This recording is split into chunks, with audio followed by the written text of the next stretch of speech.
to a brand new MMA Roasted podcast. It is me, Adam Hunter. I'm here with the great CB Gold. What's up, guys? Heather Joe Clark is running late, and we have Anthony Smith, Lionheart, coming off a huge win last week on Saturday night. That was a fucking amazing fight. He's calling in. It's going to be a great show. I'm excited. Thank you all for tuning in.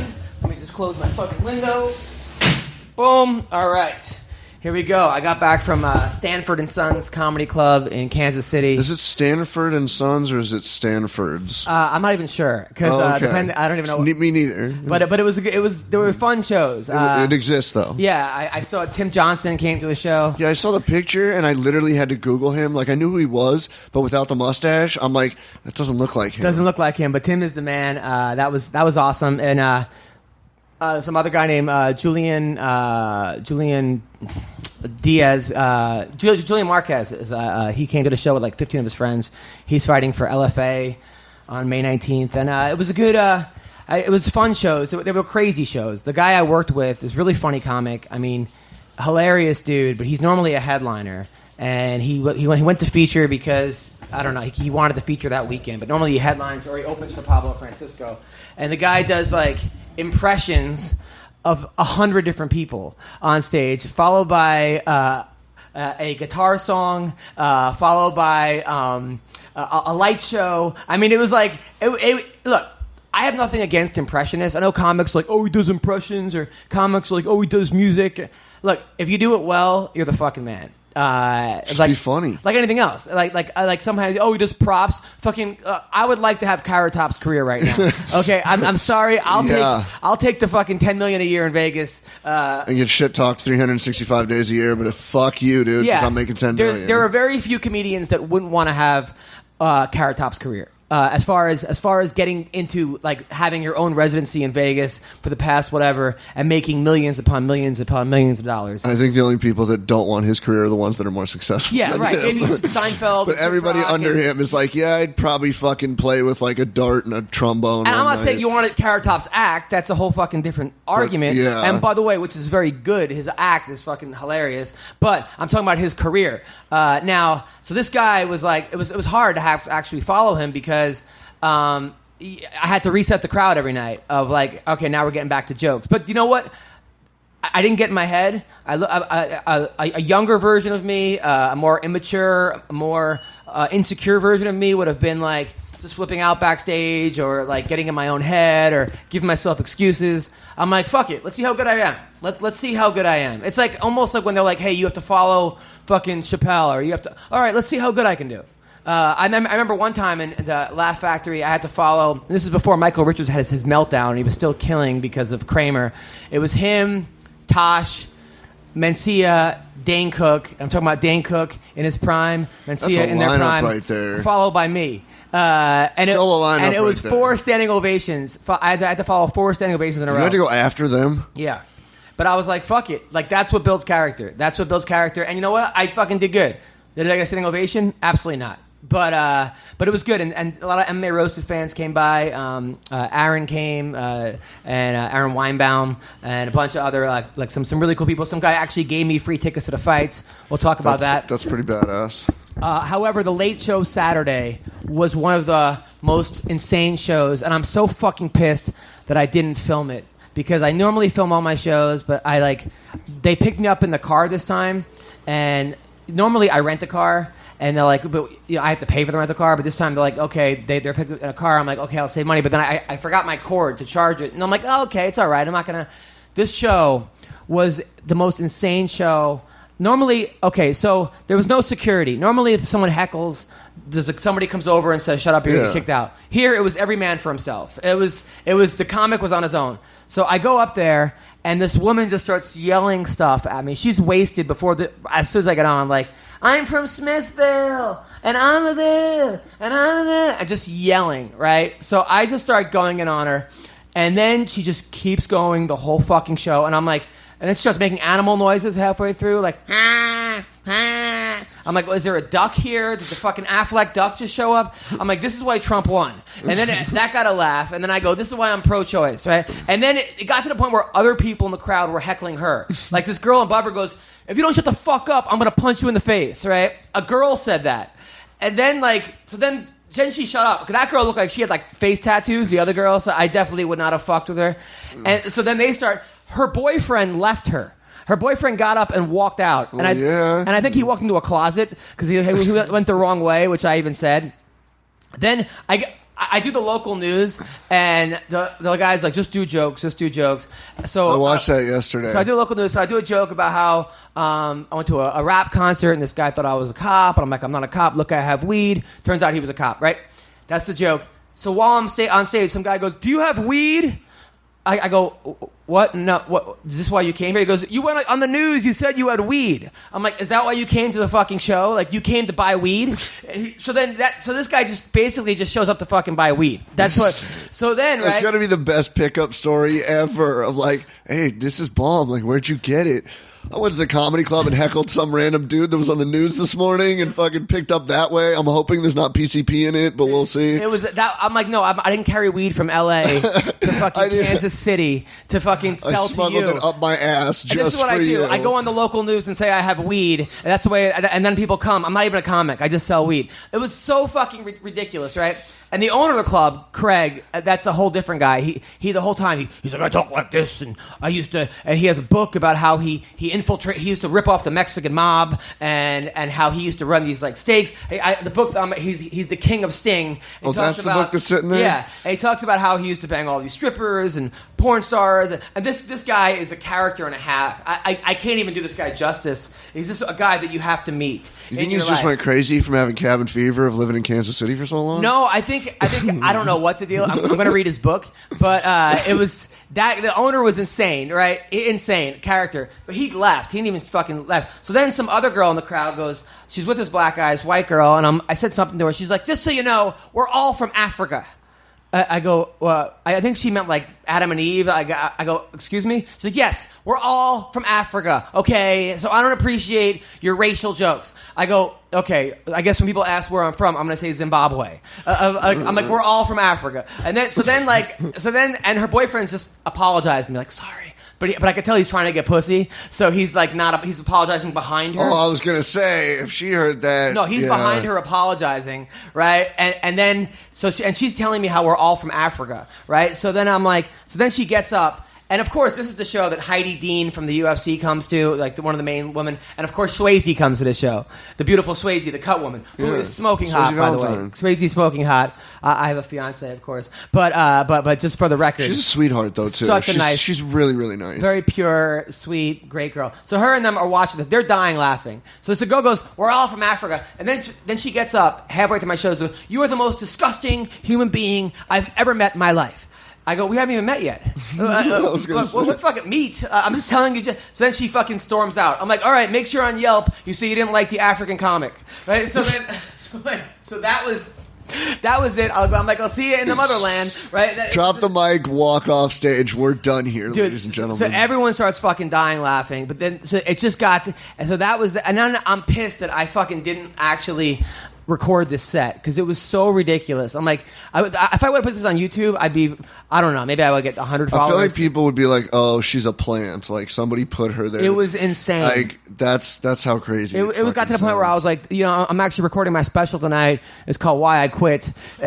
But it was, people left there saying that was the most craziest show I've ever seen, that they all wanted pictures. That was hilarious. But it was the other comic who went on before me was crying laughing. The guy, he was like, dude, this was one of the funniest things. It was fucking. So then the wait staff has to take me home because the comic's supposed to give me a lift back, but he left. So of course, like, I'm going into the wait staff's car. They're all blowing on fucking breathalyzers because they have DUI. Like, it was just fucking. How many ankle bracelets were in the car? It was such a fucking experience. Like, it was the most surreal experience I've ever had. But it was fun. It was fun. So then I go to the fights, right? So this guy in the crowd says, hey, this guy in the crowd goes, hey, if you know anybody that wants tickets, I have 6 extra tickets. But now I don't want to ask Dana White for a ticket because I had to leave before the main event. I don't want to get like front row seats. Yeah. So I'm like, me and Gabe. Gabe showed up, by the way. Gabe, our friend Gabe, our sometimes co-host, he actually just shows up. Didn't even tell me he was showing up. And next thing I know, he's like, hey, can I open for you? I'm like, Sure. Can I do a guest set? Sure. Can I stay at your place? Sure. So I take Gabe to the fights, right? So we go, and we're right where people walk out, and I'm giving everyone high fives on the way to the octagon. You were on TV. I fucking love doing that. You were on TV with Zach Cummings. So Zach Cummings, Ashley gave me the pound before she left. But then Dana White's assistant saw me and was like, hey, I told Dana I saw you here. And she handed me front row seats. So I got to go front row. Like, I'm sitting next to TJ Dillashaw and Benavidez.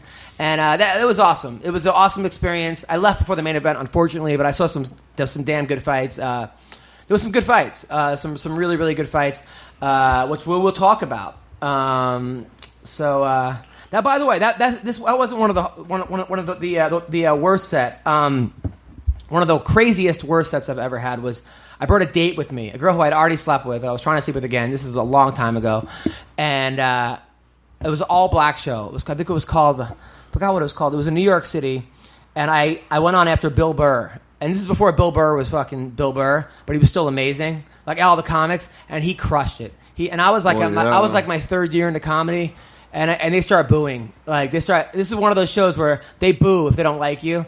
And I was like, fuck it, I'm not getting off stage. So I just kept staying on. And this fucking guy, right? This guy in the front row goes, the audition's over, which is a weird kind of heckle. Like it was just a weird heckle. It wasn't. I could tell it wasn't. So I ended up getting booed off, which is hard because then I had a date afterwards, and then the last thing I wanted to do was have sex with this girl. Like I didn't want to do it was like and she looked at me like the last time she told me I fucking crushed it and killed it. So this was like it's after you get booed off stage, you do not feel good about yourself. And the guy comes up after me, the guy who said this is not audition, this huge black guy named JP Justice, and he goes, hey man, tough set. This guy led the fucking heckles, and he goes, hey, you got to work on some stuff. Here's my card. I teach a comedy course.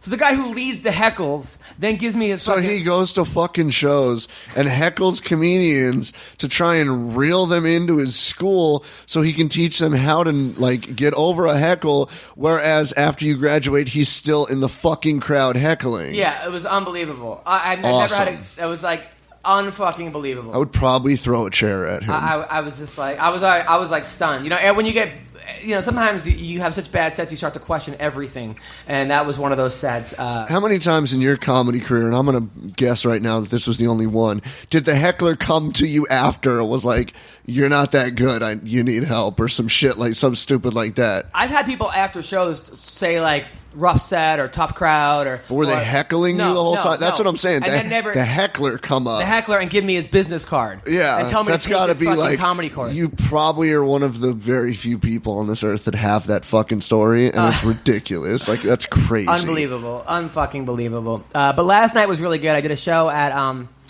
I did a show at the. At my show, the Dime Bar, which was really good. Glebe and Brody Stevens. Brody was fucking hilarious. And I was thinking about comedy is such a matter of tenacity, just sticking with it, staying in the game. I was thinking about all the people that I started with, and out of most of them, I would say 5% are still doing comedy, if that. But some of the ones that I like me and Dave Rubin. I don't know Dave Rubin. He's this political guy. We opened up a comedy club in New York together. We were both giving out flyers at Gladys's, and we were giving away almost all the money. And we're like, fuck it, we could just do this ourselves and pay people. We moved across the street, and Joe Franklin's. And then me and Dave had a falling out because he kind of did the same thing.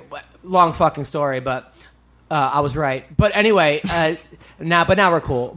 And then Melissa Rausch used to work the door for me. She used to be a girl. I used to get people off the street and then send them down the block. And now she's on the Big Bang Theory. She's the fourth lead in the fucking Big Bang Theory. I think there are people that are just crushing it. Yeah. But most of them though are just not even. Are just not there. Just people just say fuck it, I'm done. And it's not a matter of who's talented. There are so many talented people, but they just put so many obstacles in your way. No, and that's the way it seems. It's like when you guys get in together, it's like the class of comedy of whatever year and whatever it is, and it's like climbing Everest. As you get higher, more people are going to drop off. So as your career gets better, you're going to have to be persistent, and with anything, yeah. But especially comedy, because you are going to get booed out, and you're going to have those nights. I mean, it's just crazy. Last night I did a show with Ben Glebe. I remember Ben Glebe saying to me like, "Hey man, he was like in a fucking rut and he hadn't written a joke in a couple months, and I told him to hang in there, and he didn't know what he was doing." And he's really fucking funny. And now he's hosting Idiot Test on the fucking Game Show Network. And Brody Stevens, I started doing comedy in laundromats in New York City. I mean, literally laundromats. People were doing their laundry. And me and Brody were doing shows together there. And Dimitri Martin was the guy at the fucking, who, if you know comedy, Dimitri's a very, very popular comedian. But Brody, we did the Dime Bar last night together, and he killed it. He always fucking crushes it. But Brody, went from, couldn't get arrested to Hangover 1 and 2 to having his own fucking show on Comedy Central. So I have seen him. Yeah, to have his own show on Comedy Central. To now, it's such a fucking, it's one of those, very few people. But then there's things like today this fucking kid hit me up. This girl hit me up, Kate Quigley. He's like, "Hey, will you book my friend? His name is King Bach." And I go, wasn't he the Skid Row singer, which was Sebastian Bach? She's like, "No, he's a huge Instagram following." I look at his Instagram, 13.4 million fucking people. And so people know who he is. But that's where comedians are competing against now. Yeah. Which, that's always going to be the case. If you could put people in fucking seats, that's what people care about. But, the good news is that if you really want to be a good comic, like what I want to do, there's no substitute. You could have 400 billion fucking Instagram followers. If you haven't done the time, it doesn't matter. Yeah. Granted, you can sort of stack the crowd with your followers, but that only fucking lasts for so long. Eventually, you can't go on tour and fucking bring your friends with you. Well, you can sort of. But eventually you're going to have to do shows where people don't know you. Yeah, exactly. And they're either going to fucking laugh or not. And if you haven't done the work, you're going to get exposed. And so, kind of like fighters, like a fucking CM Punk. He got exposed. And he actually did kind of do the work. Kind of. He just did it he just wouldn't have had that opportunity at that level had he not been CM Punk. But there really is no substitute for mat time, and there's no substitute for stage time. And that's sort of the poetic justice of stand-up comedy, but it also kind of is hard because we are competing with people who, it's just hard. It's a fucking tough business. And I'll talk more about all this stuff in a second. Right now we have Anthony Smith on the air. Anthony's Lionheart Smith. How are you, buddy?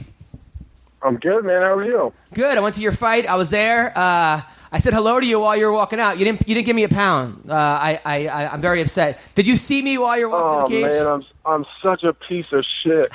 No, I didn't even see you. Oh yeah, you were in your zone. Some people like to shake everyone's hands in the crowd. Other people just like to go straight forward. Which person? What fighter are you? Do you like to go straight forward or actually shake the crowd's hands? Man, I take it in a little bit. I did recognize a couple people on my way out, but I didn't see you. Yeah, I feel like an asshole. Well, no, I don't feel like an asshole. You were actually also, I was right next to the Anthony Smith fan club. A bunch of people that you came to the comedy show were all next to me because they were like, hey, Adam. So they kind of pushed me out of the way. Those fucking assholes. Oh, what a bunch of assholes. But your fight was insane, man. Now you got to tell me, is your plan to give up the first 2 rounds and then knock the guy out in the third? No, that was not the fucking plan, man. That fight did not go.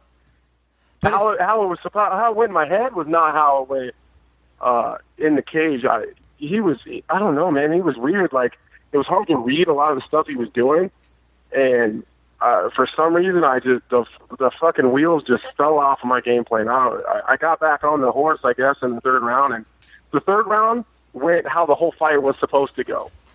And I don't know, the fucking wheels fell off in the first 2 rounds, and I was just lost in there for a little while just trying to figure it out. But it's funny because I was sitting there watching it with somebody, I think with Gabe, and Gabe had money on you. And I said to him, I go, dude, Anthony's going to come back and win in the third. He just, I remember back from your Titan fights, your victory fights, where you have something in you, man, where you just don't fucking stop. A lot of people, they sort of get defeated. It's like you just keep going forward. And I don't think you can teach that. Either I think you have it or you don't. And you definitely have it, man. I just don't see any other options. My brain just works differently than other people's. I always see a way to win somewhere, and that's kind of how my whole life has gone. I've kind of had a fucking crazy life, anyways, and I just always figure a way out. I don't know what it is. It's just I think you're right. I think you just got it or you don't, and I just keep fucking pushing, and eventually people break. No, it was awesome, and I also tell that you worked on your wrestling defense, because the one fight I went to, your other fight, I've been to 3 of your fights now. The first fight, the guy just kept taking you down and just frustrating you. You know what I'm talking about? I think it was your first fight back in the UFC. Maybe your second. No, that was my second. That was right. Cesar Ferreira. Yeah, it just seemed like he just wanted to wrestle fuck you the whole time, but now it seems like that's not an option anymore for guys. No, it's not. I learned a lot from that Cesar fight, and it's not that I'm not a good wrestler. It was more about my application, I think, of some of the techniques that I'm doing. I was just standing up. I was standing upright more. I was in the Cesar fight. I had that whole blood thing going on too, so I didn't really even have the gas to continually defend the takedowns, or at least get up when I was taken down. So now that I got all that shit cleared up, and I'm training at altitude with Factory X now, so my cardio is just a non-issue anymore. And I, people were all over me about that fucking Cesar fight, dude. They're just like, oh, he can't hang with Andrew Sanchez. Andrew Sanchez is the better wrestler than Cesar, and Cesar just walked all over him in the wrestling. And I kept my mouth shut, but I just knew, like, I'm a different fucking dude. I got the cardio to defend the takedowns and get up if I get taken down. And I just tweaked a few things on my feet. And, Andrew, I would have shoot 10 takedowns, and he got 2. And one of them I got right back. One of them I slept him, and, so he got 1 legit takedown the whole fight. I'll take that shit all day. It just seems like you're getting better and better, and you've had a really hard road. I mean, your first fight was in Brazil against a Brazilian. You lost, I think it was a split decision or something, and they cut you. Then you had to work your way back, fighting in like Omaha on these local promotions, and then Titan FC, right? And then finally you got back into the UFC. It was it's really nice to see, man, that actually like hard work and dedication, and it's fucking paying off for you. Yeah, it was a long fucking road back too. Afterwards, I think MMA Junkie asked the question, like, man, how did you fight so long to get back? Or I don't know, man. I just did. That's all I know. And I didn't know I'm going to be a fucking world champion someday. And I just got to keep grinding, and keep my head down and just keep pushing. That was great. Now, the last fight before that, those elbows you hit. I was cage side, and I actually recorded it and put it on Instagram. I don't know if you know that, but holy shit! I mean, when you hit a guy with an elbow like that, what's going through your head? Man, I thought I killed him. Like it's been a long time since it's really funny that this is really going to piss off Josh Neer, but I knew that I was going to knock out Andrew Sanchez when I seen that Josh Neer was in Kansas City. Because it just happens to be every time Josh Neer is around me, somebody falls asleep, whether it's him or one of his friends or somebody else. Someone always falls asleep when Josh Neer is around. So that was definitely a good omen. You got to hire Josh Neer was sitting in the corner, cornering Elvis, and I don't know, man. I hit that elbow, and he just kind of like did this whole squat thing, and his eyes are in the back of his head, and it's just a good feeling, knowing you get someone out of there. And I'm kind of a morbid motherfucker too. I get off on watching people wake back up. I don't know what it is. It's just so funny to me seeing people wake back up and they're confused and they don't know what happened, and then like that moment they realize that they were knocked out and lost. I just get off on that shit. I don't know why. But you're like the MMA Bill Cosby. So. Yeah, something like that. Kind of different. So now, how did you celebrate on Saturday night? Man, we went to Power and Light in Kansas City. Zach Cummings had a big after party there, and I didn't really get too crazy Saturday, man. I just kind of took it all in. I was pretty exhausted. The fight itself took a lot out of me, so I just kind of kicked back in the cut and just kind of hung out and had a few drinks, man. Nothing too crazy. Now I'm back home doing the stay-at-home dad thing on my break, so I'm just hanging out. What does your wife do? Say what? Now, are you married or just a girlfriend? Engaged. Same girl. We've been together 8 years, so we got 2 kids with 1 on the way. So congratulations. That's awesome. Thanks, man. When's the? Did you have your kid? I remember last in Vegas you were about to have one. Unfortunately, she had a miscarriage, Oh, fuck. It's no, okay. It's okay. I mean, my bad, man. she's only 18. That's terrible. So no, it's okay. No, she's 26. But it's okay. It happens. You know, we knew right away. Like we knew within like the first week something was wrong. And I'm not saying, and it was still hard, but it wasn't. It would have been, I think, a lot harder. Like I know people that have had, you know, their wife's pregnant or girl's pregnant for 8 months, and then they have a miscarriage. That would have been, I think, devastating. You know. Right. So, no, I mean, right away, man, that's like, terrible. So I'm sorry to hear that. No, it's I'm okay. Bringing it up. I mean, she's young and she's a quarter Mexican, so she can get pregnant real quick. So, so after the fight, I was surprised you didn't call out your nemesis, Derek Brunson.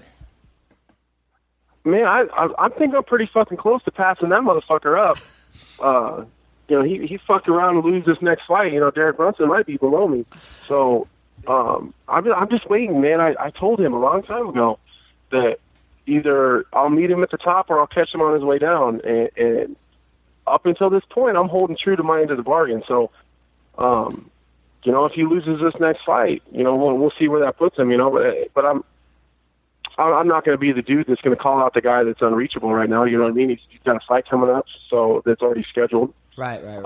So I'm just kind of waiting, you know, and we'll see what happens after that. But, you know, I mean, it'd be really cool to get a big fight next and see where that goes. Did you move to Colorado permanently? No, I travel back and forth. Got it. Yeah, no, that was crazy. That was a crazy fight, man. And it was nice what you said afterwards about how tough that other guy was. You know, it's always I always think it makes the fighter look better when he talks about how tough the guy was he beat versus like, man, that was nothing. Fucking, you know what I'm saying? Like it actually. Yeah. No, he was good. Yeah. The Andrew Sanchez hype train. I thought it was hype. I really did. And I knew he was tough, and I knew he was going to be a grinder, and I knew I was going to struggle in some places. You know, I knew I was going to have to dig deep, but God damn, that dude was tough, man. He was just. It was hard to read him. You know, his striking was better than I anticipated. And the way he flowed his wrestling into his striking, you know, gave me a lot of problems. So he was good, man, and I can't take that away from him, man. And you know, I joke around saying that. Well, I'm not joking, but I mean, I say I like knocking people out because I like seeing them wake up. But you know, after that all passes, man, I do worry. Like, I hope he's all right, man, because that was a pretty fucking vicious knockout. It was, and you know, I'm a different dude, man. When I knock people out, they're not ever right again. Josh Neer hasn't fought since. Elvis Matopchik, his eyes still aren't straight. You know what I mean? It's like that was super vicious, man. So I hope he's all right. Yeah, no, you have a really good set of Muay Thai skills. I mean, your elbows are fucking insane. Your knees are insane, and your jiu-jitsu and wrestling are now like getting up there to the rest of your skills. So you're a fucking beast for anybody. You're gonna be a tough. I mean, shit. Who do you like this weekend? Cub Swanson or Labov? Man, Cub Swanson is just on paper. He's head and shoulders above Artem, but you know, Artem's got the power in his hands, and Cub Swanson doesn't seem like he's the type of dude that's going to go out there and look for the path of least resistance. You know, Cub likes to throw down, so I just hope it's exciting. You know, I hope that Cub does go out there and bang it out a little bit and see who falls down first. But, you know, if he was smart, he'd stay on the outside and pick him apart. But, you know, on paper, Cub should win that fight pretty easily, but you never know with Artem, man. Yeah, I hope that that last fight didn't take too much out of him with the Korean Wonder Boy. That fight was one of the best I've ever seen.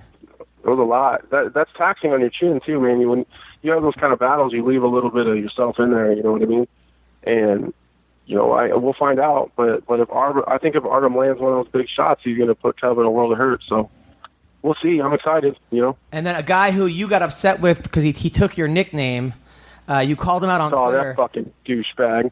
Diego Sanchez versus Iaquinta. Were you really upset about that? Yes, dude. That fucking pisses me off, like, real bad.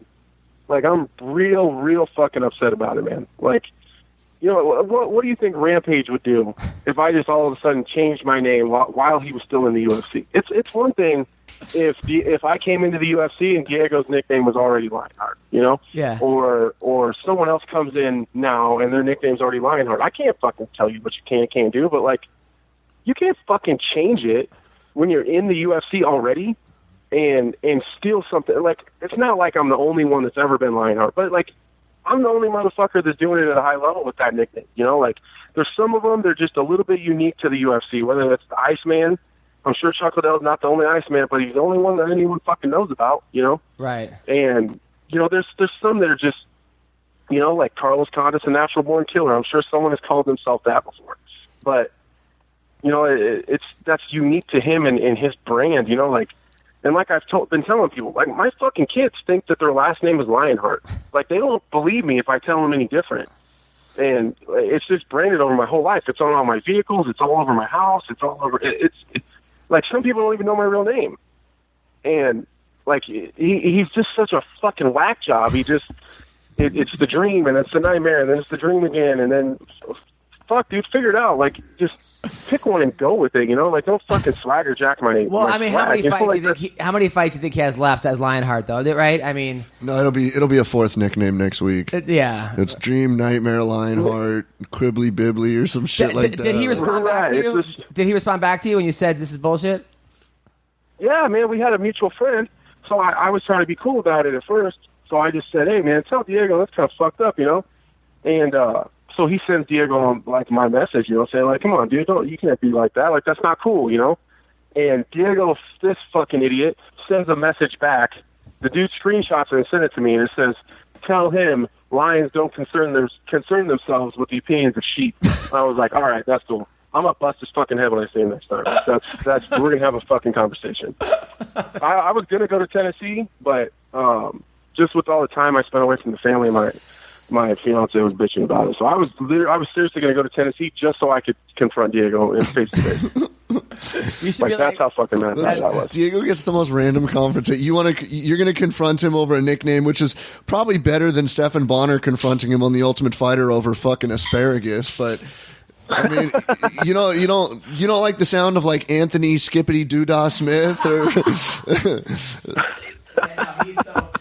That's true. I mean, maybe I'm just upset about something. Maybe I shouldn't be that upset about it, but, like, you know, I worked really hard to kind of brand that, you know, and I earned it. That's another thing. Well, I mean, look, based on your last fight, no one's going to question the fact that you're Lionheart. And Diego Sanchez, so many people know him as the Nightmare. He's always going to be the Nightmare. The Lionheart's not going to stick, you know. So who do you think wins the fight, though? Al Iaquinta or Diego Lionheart? This motherfucker. Such a dick. Got to just throw that quick jab in there because you haven't been hit enough this weekend. Al's been out a long time, so if he comes back better or at least the same as he left, I would imagine Al probably in a decision. Ring rust, I've heard ring rust is a real thing. You know, I haven't ever taken enough time off for it to matter, but so I don't really know about how ring rust really works. But if it's if it affects him, you know, I think he's gonna have a hard time in there with Diego because Diego does go. You know, the dude's a gamer and he comes to fight. So yeah, I mean, think about I would imagine Al probably will win that by decision. I think he'll have a hard time getting Diego out of there. That's the problem about Diego is that he's probably the worst guy to have a comeback fight against because he's always going to be there. He's so hard to put away, you know. Mm-hmm. He has the heart of a lion. Now, as far as again, dude, jab right cross. Damn, bro. Sorry. It just fits him so well. All right, so Mike Perry versus Jake Ellenberger. Who wins this fight? Man, that's a tough one. You know, Jake Ellenberger is my buddy, so Mike Perry's tough as fuck, though, man. And I think the fans win for sure because I think those two dudes are going to meet in the middle, and I don't see anyone taking a step backwards. But I think that Jake's probably got the power advantage. You know, recently he has had some issues, I think, with his chin, and I don't know if that was just the people he was fighting, or if that was kind of a fluke. But I don't know, man. That was too close to call. I hope Ellenberger wins. I don't like Perry at all. I do too. Just as a person, I like Ellenberger a lot, man, and he deserves it. You know what I mean? He puts the work in for sure. Yeah. And he's a good ass dude. So I really hope Jake wins that fight. Yeah, me too. Talis Latis versus Sam Alvey. I think Sam Alvey. Sam's been on a pretty good roll lately, and he's got some big power in his left hand, and Talis notoriously has problems with southpaws. and Sam Alvey is a southpaw. So I think Sam Alvey will catch him and put him out. He's such an awkward fighter, Sam Alvey. You know, like he. Yeah. Have you ever seen Sam Alvey when he's out of camp? No. That motherfucker is big. Yeah. I don't know how much weight he cuts, but that dude is fucking huge. But he's just like, it's like almost everything's in slow motion. But he ends up winning these fights. He reminds me of that guy from Australia. What's his name? Dan Kelly. Yeah, Dan Kelly. Didn't they Dan Kelly? Yeah. Yeah, they kind of have a similar style of just weird, awkward, but just Don't get hit. But just they have power, you know. Yeah, but it's effective. Very effective, right? Very effective. Can we call for a Sam Alvey versus Anthony Smith matchup, maybe? Yeah. Oh, Anthony Smith versus. I think you freaking beat both those guys. I do too, man. I want to fight Vitor.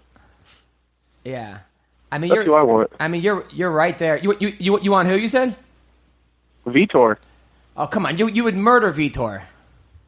Well, come on, man. If fucking everyone else can go on a legend-ass kicking tour, why can't I? Dude, yeah, but he has one fight left, and you know damn well he's not going to take a fight with you that's super risky for him to retire on. He wants an easy fight or a giant name, which, I mean, it kind of makes sense, but you would murder Vitor. But don't you think? But although Vitor and Ryzen might be unbeatable again, like roided up Vitor. You mean TRT Tour? TRT Vitor is a different beast. I mean, that is true. Yeah. That is true. But I just don't know who else Vitor could fight unless he's planning on waiting a long time. If you look at, he's not going to fight anyone that's ranked above him. I mean, that's just, all those dudes are kind of pining for each other anyways. And I think everyone except for Anderson Silva, 7 through 15 is taken. Everyone else is matched up. But Anderson Silva is supposedly in talks to be, or in negotiations to fight Luke Rockhold. So I would imagine if he's going to fight anyone, they're probably going to be unranked. Might as well be me. I'm in. I'm in. All right, so we're going to start the campaign. Yeah, we're going to start the campaign. Anthony Smith versus Vitor Belfort. Lionheart versus Vitor. Lionheart. Well, people might think it's Diego, but yeah, Lionheart versus Vitor. 100%. I'm taking a point away for a low blow. Well, listen, Anthony Smith, man, it is an honor to have you on the show, man. I'm so happy for you. We had you back on when you were doing Titan press conferences on the show, and now you're fucking everyone up in fucking the UFC, man. So good for you. I appreciate it, man. I really do. I wish I would have made it out to your show in Kansas City, but my weight cut was fucking terrible. There's no way I was going to be able to step out long enough to make it to your show. But next time for sure. How much did you cut? Man, I showed up the week of the fight. I think my pre-fight weight check on Tuesday was like 206. Wow. 21 pounds. You lost 21 pounds in 3 days? Yeah. How did you do that? Yeah, it was terrible. Just, I mean, did you put on like Epsom salt and saunas? Epsom salt, saunas, rubber suits? Yeah, a little bit. Yeah. Spitting it was terrible. It was bad. Did you spit in the cup all day with a? I didn't have to spit in the cup, and I was able to make it to the scale 30 minutes before they closed, so that was cool. Wow. But I did my whole last camp, or at least the last 5 weeks of it in Denver. So it's kind of hard to stick to your normal diet when you're not at home. Like the whole meal prepping thing kind of goes out the window. So it's kind of tough when you're traveling. Yeah. So I just got to figure that whole situation out so I don't come in so fucking fat anymore. So so you make 185. Then what's the first thing you do when you? So then you kind of rehydrate. Right? You just start drinking water, Gatorade, juices, and then yeah, Pedialytes and. Now, does your stomach shrink? Because when I used to cut weight, my stomach would shrink to the point where I wouldn't even be able to eat anything because I would get sick. I mean, how much weight did you gain that night? I don't think I ever had that problem. I don't know what it is, but we went to a Brazilian steakhouse the night of weigh-ins and just destroyed ourselves.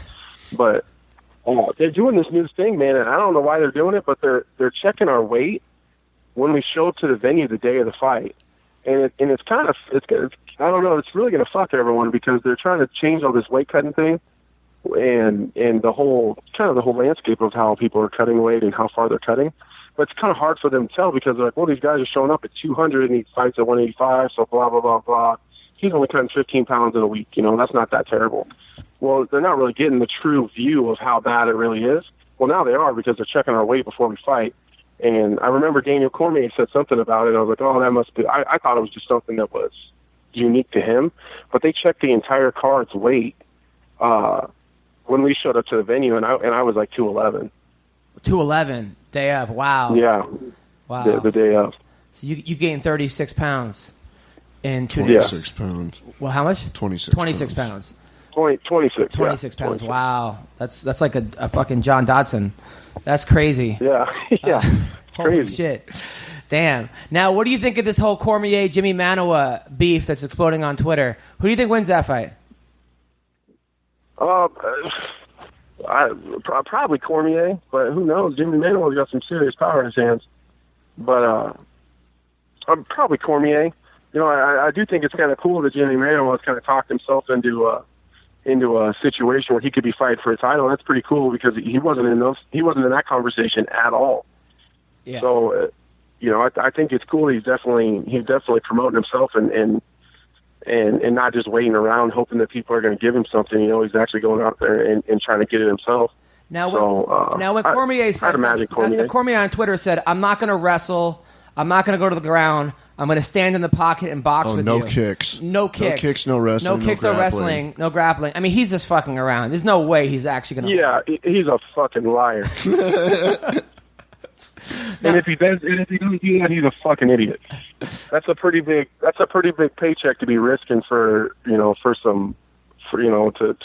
flex on someone, because he does that shit, he's gonna fall asleep on the job. Yeah. There's just no way around that. Jimmy Manuwa's got, you know, it is funny how Cormier's been making fun of him for wearing sweatsuits and saying that his whole one shot, one kill thing is cute, but fuck, it's a real deal, man. That dude connects, he'll put you down, you know, and Cormier would be a big idiot to do that. I mean, do you think in some ways that Cormier kind of knows that Manuwa's an easier fight than John Jones is? Yes. So that's why he's putting so much effort into it? For sure. I think that it's kind of going along the same lines as Michael Bisping, man. Like, I think Bisping wants to fight GSP because he's less of a killer than Yoel Romero. I think that Bisping's been doing everything he could to avoid Yoel just to keep the title as long as he can. And I think that Cormier is probably doing the same thing. I mean, and you can't really fault him for that. I mean, we kind of already know that J and June thing. You know, we know how that one's going to roll. You know, so if he can suck one more paycheck out of it, might as well. Now, I actually went to the open workouts this week, and normally I go to open workouts and, like, you know, it's kind of bullshit. You know, like, guys are kind of giving it half-ass. But this one, I went and I saw Jacare striking with the mitts. And then I saw Whitaker, and I was like, whoa, there was something different about this Whitaker guy than I've seen than a lot of guys. His striking was so on point and so fast. And my little brother hit me up, and he's like, hey, man, Jacare is going to win in one round submission. I go, I don't know, man. This dude, Whitaker, is in his prime. His striking is on point. I don't know, man. Like, Jacare is a little older. He's pushing 40. And I go, I think Whitaker is going to win just by the open workouts. I mean, Whitaker's the real deal, huh? Yeah, man, I think so. He was in my workout room. We shared our workout rooms at the hotel, and I kind of had the same feeling. Like, you know, I kind of look at people a little bit different, especially because he's a middleweight as well. You know, I was kind of sizing him up a little bit, and that was the first time that I had been in person with him for an extended period of time, and I kind of thought the same thing. Like, I was pretty sure that Jacare was going to walk right through him. And then we were in the workout room, like, damn, man, this dude's the real deal. Like, he's not only is he prepared, but you can tell that he knows he's going to win. Yeah. There wasn't any kind of doubt in his preparation. It wasn't like they were preparing to be in the worst situations. You know, they were preparing to stop those situations. There's a difference. So you didn't see a whole lot of him fighting off of his back with his coaches to get to his feet. It was a lot of, like, working the takedown defense on the wall. You know what I mean? It was just different, man. And I got a different vibe from him than I did from Jacare. Yeah, I got the same way. And same thing with Waterson. Like, Michelle Waterson, I feel like the UFC, when she beat Paige Van Zandt, they were like, okay, this is our face. Because they were going for Paige. And then when Paige loses in one round, they're like, oh, wait, this girl's hot too. And she's got a good story. And they gave her an hour special of Fight Mom. And it just was a little strange because she's at the open workout, and Thug Rose has this look on her like she's going to fucking murder somebody. And then Michelle comes out there, and I know it's the open workout and yada, yada, yada, but she's coming with her little daughter, and her daughter's hitting the mitts, And I'm like, this is not how I would have someone prepare if I was coaching them. Maybe you shouldn't. Maybe you should have your daughter at home or something. Like, I know this is all cute and fun, but this other girl is here to kill you. And right. I don't know. I did not get a good vibe from Michelle Watterson just from watching that. It felt like she had too much going on. I 100% agree, man. I got the vibe that Michelle Watterson was just happy to be there, and she was just there to have fun and enjoy it. And, man, I feel like Thug Rose is going to walk in with a pistol on her waist, start slinging dope, and see who wanted their ass kicked. Like she was there all serious business, man. It was I don't know. It was the same thing with the Jacare and Whitaker fight. It was just one of them just seemed happy to be there, and the other one was there to kill people, you know. And that was definitely how I seen Rose. The only time I seen Rose that even looked like she was halfway in a good mood was that right before we did the public weigh-ins, and then after that it was all, you know, before and after that it was serious. It was serious business. So I think it's just where people's mindsets are different. You know, this so whole, I definitely agree with you there. For some reason, it seems a lot with the women, especially the women, like when Paige Van Zandt was twerking during the weigh-ins, and like it's just like, I don't know. There's a time and a place. You want to go on Dancing with the Stars and do that shit, but when as a consumer of the fight, I want to see people that really want to fight. And Holly dancing with fans at open dancing workouts. And shit. It just seems to be like you got to take. It seems to be that the one who takes it more serious is usually the winner, versus the other person who kind of was like, okay, this is a show. I get it. Like Tom Lawler used to come in with the fuck. And that's a little different, but I don't know. It was a little strange. Just a little strange. I absolutely agree. Absolutely, and I would never have my kids there, like out there in the media and the public the week of the fight. So I don't know if that's like her. Is that her thing? You know what I mean? Is that what she's kind of holding on to her? Is that like her persona? Like she's the one with her kid all the time? Like, man, I would venture to guess that I'm with my kids just as much as she is, but I'm also not toting them all over the fucking media trying to get cheap likes on Twitter and Facebook either. You know, I totally agree. There's a time and a place for that kind of shit, and I just it's got to be hard, man. I love my kids to death, but it would be really hard to focus on killing someone else with my kids right there. And to me, there's nothing more. How do you differentiate from dad, fighter and dad? Like that's tough, you know. And I just don't know how you do that. You know, so many fighters, they bring their kids. And then they lose, and the kid starts crying. And I'm sorry, I'm not a fucking parenting expert or a child expert, but for a 2-year-old to watch your parent get the shit beaten out of them has got to be an emotionally fucked up thing to see. Right. Like I can't. I mean, my kids watch, but they watch it on TV. Like they're not watching it. You know, like my kids have been to my fights, but I'm not with them personally. Like they're with their grandma or their mom. And they're way in the back, like they're there, but I don't see them. You know what I mean? Like I just don't know. I have a hard time seeing family members before I fight because it's hard to do the dad. Like my sister hugged me right before I got in the cage, and I was like, fuck, you know, like God damn it, like I'm not supposed to be doing this, you know, like I'm supposed to be a stone cold killer right now. Like how do I can't be a brother too? Like, and I think that you're 100% on point that like you gotta separate those two and you gotta flip that switch. And I just feel like it would be irresponsible of me, not only for my fight career and not fair to the fans, but you know, like, as a father, like I can't let them see me like that. You know what I mean? Like 100%. And not only that, and you got to factor in there's 10,000 people around them screaming. Right. It's when your kids are watching it at home, they have your grandparents or your wife to kind of console them, and everything's gonna be okay. 10,000 people. It's got to be these kids are going to grow up and become Dexter or something. This is not a right. You're gonna see. It's just it can't be a good thing. So right. Fighters, leave your kids at home. I know you want to have your kid and it's your inspiration and yada yada yada, but it can't be healthy to see dad get knocked the fuck out in an octagon or mom get knocked the fuck out when you're 2 years old and have people fucking screaming kill them around them. I just can't see that. Yeah, can you imagine what that kid was thinking when she caught that head kick and just sat down? Holy shit. Yeah. There's no way I'd ever bring my kids to a UFC event. At least not until they're older. You know, if when they're older, that's whatever. But, not as 2-year-olds. That's fucking crazy. I was sitting next to Dan Henderson's great grandkids one time, and he was getting fucked up. And it was That was at It was a $1.99. fucking travesty. I'm telling you, it's fucking crazy. Well, anyway, Anthony Smith, it was an honor to have you on. Keep up the great work, man, and thanks for being you. Thanks, man. I appreciate it, guys. Take care. All right, that was Lionheart Diego Sanchez on the. Anthony Smith on the podcast.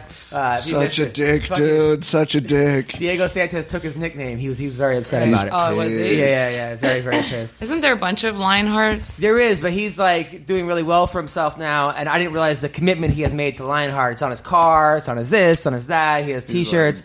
And this is like Diego's fourth fucking nickname. I understand why he's coming from, but Anthony's. Well, good. he did make a good point with the whole Rampage thing.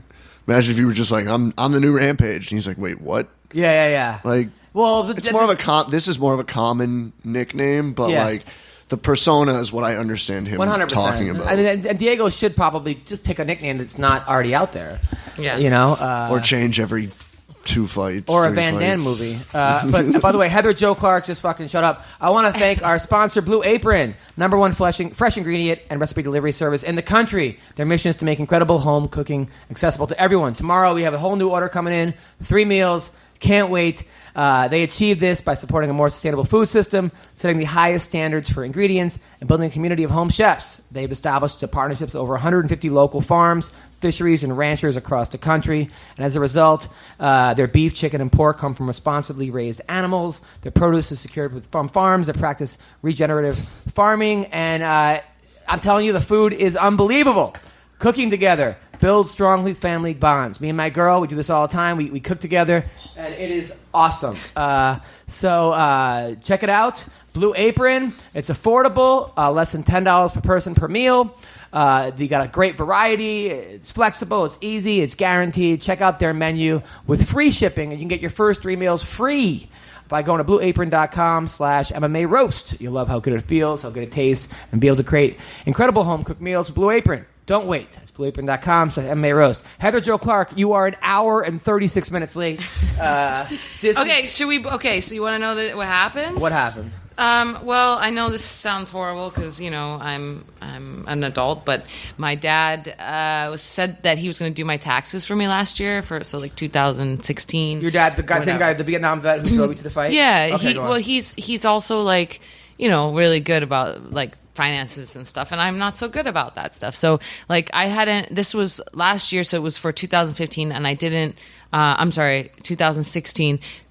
No, it was 2015 year. Yes, and I didn't fight. So like I didn't make much money. I was, I had my ACL repair and blah blah blah. So I was, didn't make a lot of money. So my dad was just like, yeah, just send me your stuff and I'll do it. And then I found out today he didn't do it. And so when I had gone to do my taxes on the last day that you could do your taxes, I ended up having to do last year's taxes as well. So it took a little bit longer. I'm really sorry. It's okay. All right, but now it's all straightened out. You get your taxes done? Yeah, $400 later. I had to pay How much? I had to pay them $400, and that was $200 off. Ooh. Damn. Just to do my taxes. Oh, not including what you actually owe. Right. If you owe. Well, you might I get didn't money know. back, right? Yeah. Well, no. This year I was supposed to owe, but because I hadn't done last year's, they were actually owed me. I had negative income that year. How'd you do it like when you flew to Poland, right, to fight that girl? That was 2016. Yeah. So that was my taxes this year. So I lost that fight. How much did you get for that fight? 10. 10? Only 10? Mm-hmm. But they flew to Poland. Yeah. But they not in Poland. That was in Rotterdam. But it was fight of the night, though, right? No, they didn't give us fight of the night. Aww. I know. Well, but now the fight against the Mexican girl. Didn't get fight of the night in that either. That was in Mexico? Mm-hmm. How would you get 20 for that? 10 as well. God. And then you minus, coaching fees and, taxes and all that. I mean, yeah. Fuck. Mm-hmm. Fuck. Just enough to have a good meal. Damn, Heather. Yeah. All right, well. Tipafighter.com. Tipafighter.com. You think the only time of the year or ever that Hanato claims all his children is on his taxes? Absolutely. That's probably the only time with his fucking 30 kids. Now. That's got to be like a $10,000 return or some shit. Let's talk about some of the fights that happened last week. So I went to the fights, and we started with the Ashley You weren't Evans supposed Smith. to go to the fights. I was going to go. You Somebody said? offered me free tickets. But you're like, I have a show that night. I had to leave, so I left for the main event. So, but it was still like I saw. Wait, like, you only left? You only saw the main event? No, I left before the main event. It started at 3 o'clock. You didn't. Okay. Started at 3. Gotcha. And I left at 7. Okay. So I saw 4 hours of fighting. Sure. But normally the main event sucks sometimes. It was great. And I'm like, oh, whatever. This time the fights were great. Yeah. All right, let's start with the Ashley Evans Smith fight. My thoughts on that fight. Ashley Evans Smith is a really good fighter, and she's tough as hell.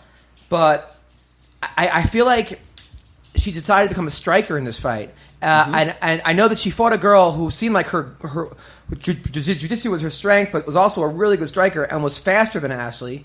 And if I was Ashley Evans Smith, if I was her coach, I would say, Ashley, you're a fucking all-American wrestler. You're strong as fuck. Dirty box. Grind against a cage. Ugly fight. Get the fucking takedown. Ground and pound. Because it seems like this girl may be better at jiu-jitsu than you, but the cage will kind of cancel that out. If you put her back against the cage, she won't be able to get those submissions. But instead, Ashley decided to become fucking Roy Jones Jr. and boxer. And look, styles make fights. It seemed like Ashley got away from her wrestling.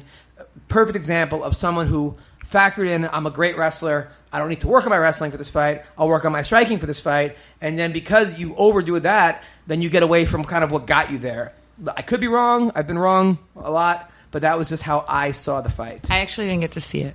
I need to go back and watch it because I do want to see it. I just didn't get a chance. I was actually training. CB? It was a good fight. I think one of the things that, and this is just to touch more on what you had already said, that she was standing, wasn't really a lot of grappling, stuff like that. But I think one of the things that was detrimental to her, and then again, I could be wrong, but I feel like every time Caitlin Vieira was tagging her, she was like, all right, I got to land one back. And it wasn't enough opportunity to stand there and just. You heard her in the third. In the third round. Yeah. Ashley hit her in the third and made her do like a fucking a somersault, backward somersault, but then somehow rushed in and almost lost the rest of the round in some ways because I think she won the third. I would have given her the third. Most people didn't. They saw it 30-27. Some even had 30-26, which is weird. Depends. But it was one of those things where. I don't even know who this Vieira girl is. Yeah, this girl. Look, it was. She's new. She's only had 2 fights. She's new, but she was 7-0, undefeated. Oh, it was her debut. No, second fight. Second fight. Second fight in the Who UFC. did she fight first? Oh, she beat Fashaw, right? Caitlin Fashaw or something. Caitlin Fashaw. I think something Fashaw. But anyway, I like Ashley. But if you look at her face, I follow her on Instagram Live or Instagram. Her face looks so fucked up right now. I saw it. Really? Yeah, but she's already back in the gym. She's already. I mean, her black and blue, both eyes are black. It looks like Rihanna after Chris Round. You know what? Everyone bruises different. I bruise really bad too, and some people. Will you show her the picture? Yeah, I'm pulling them up. Yeah. Okay. Well, I'm just saying. People. No, I know, but what I'm saying is that Ashley didn't have to get in that kind of a fight. Sure. And also, I think it's bullshit that she's first on the prelims. She's on a fucking 2-fight winning streak. She beat that one girl that was that got the draw with. That's all. Betch Kahea. It's all the teacher. It doesn't mean that she's not. No. It's okay. First of all, just because she's the first doesn't mean that the third person is going to be more watched than the first person. They sometimes they put whoever they put in first. They put it there so that people will start watching. Do you get what I'm saying? Yeah, no, I get it. And then they put the not so interesting fights second or third, and then sometimes it's always different. Just what they think, and it's always them trying to figure out. I know Roy Nelson being the main event of the undercard, that person that fight usually is bigger than sometimes the fights on the they put favor card. there a lot because they want people to buy the pay-per-views or turn to the Fox. No, I get it. I'm look, Ashley, she's probably not going to get cut for this fight. You don't get cut after losing one fight at least, and you're in a 2-fight winning streak. And it was a good, solid fight. I mean, people were on their feet cheering.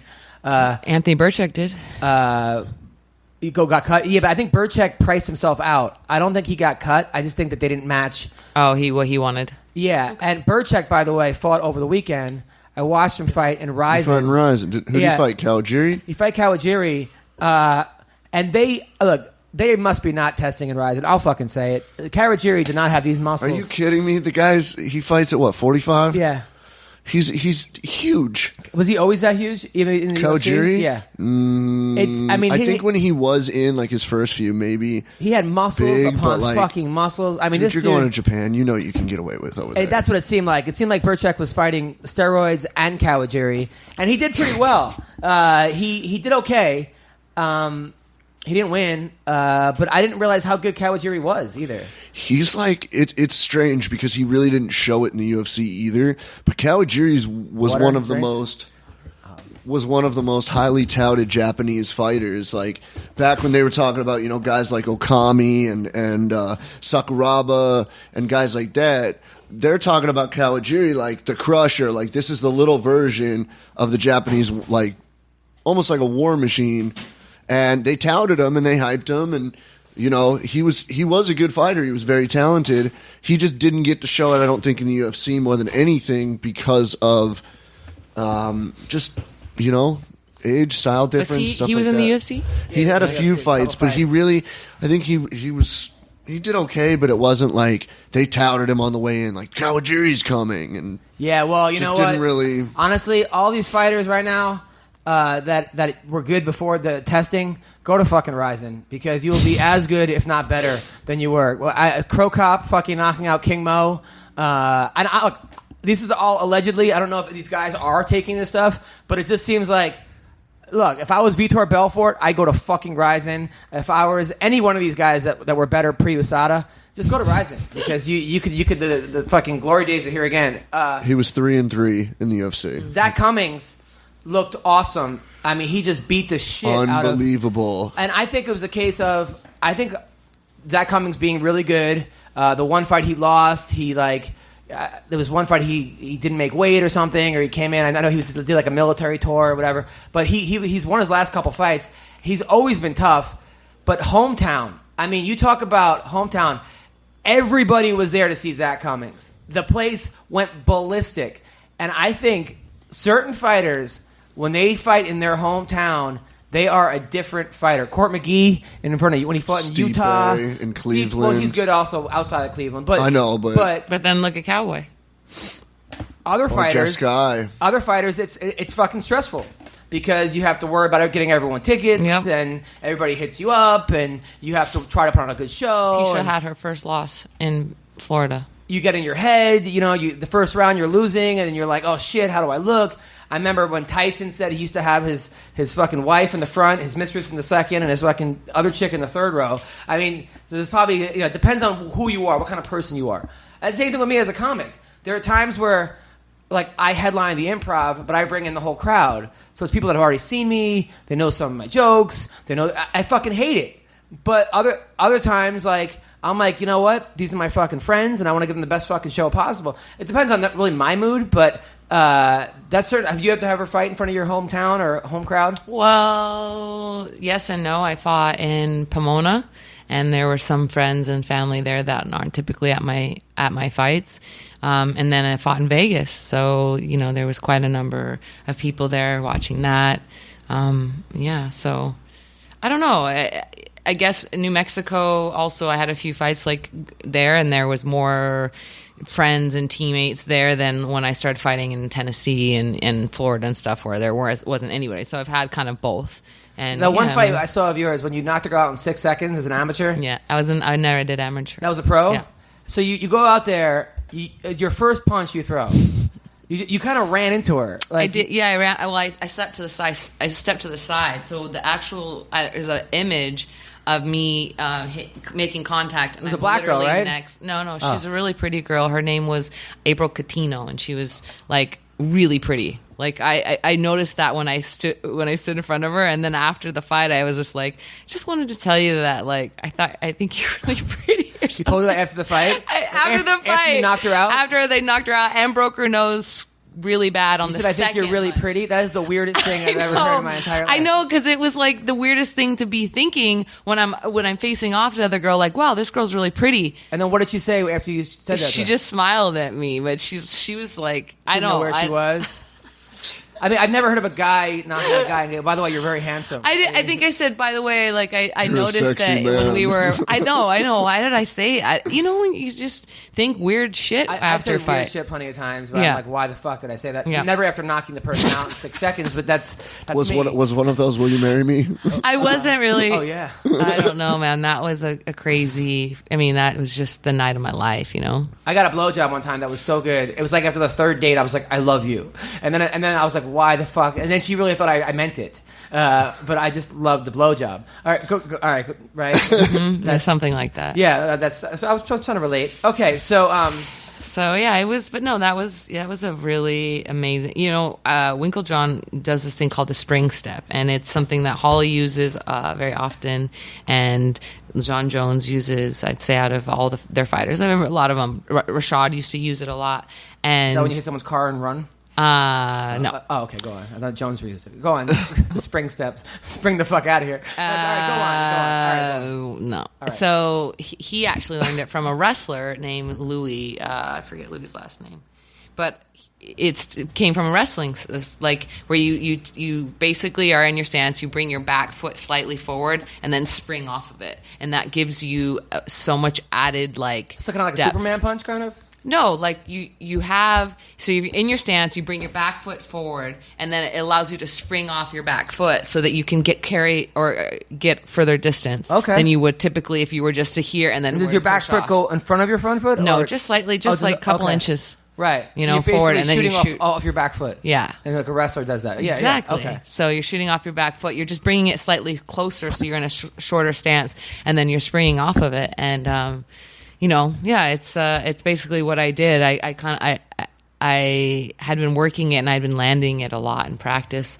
And so you knocked the girl out in 7 seconds. I did it. You're feeling like $1 million, right? You got to be like, wow, that's got to be one of the best feelings you've ever had. It was. And then you go, you're really pretty.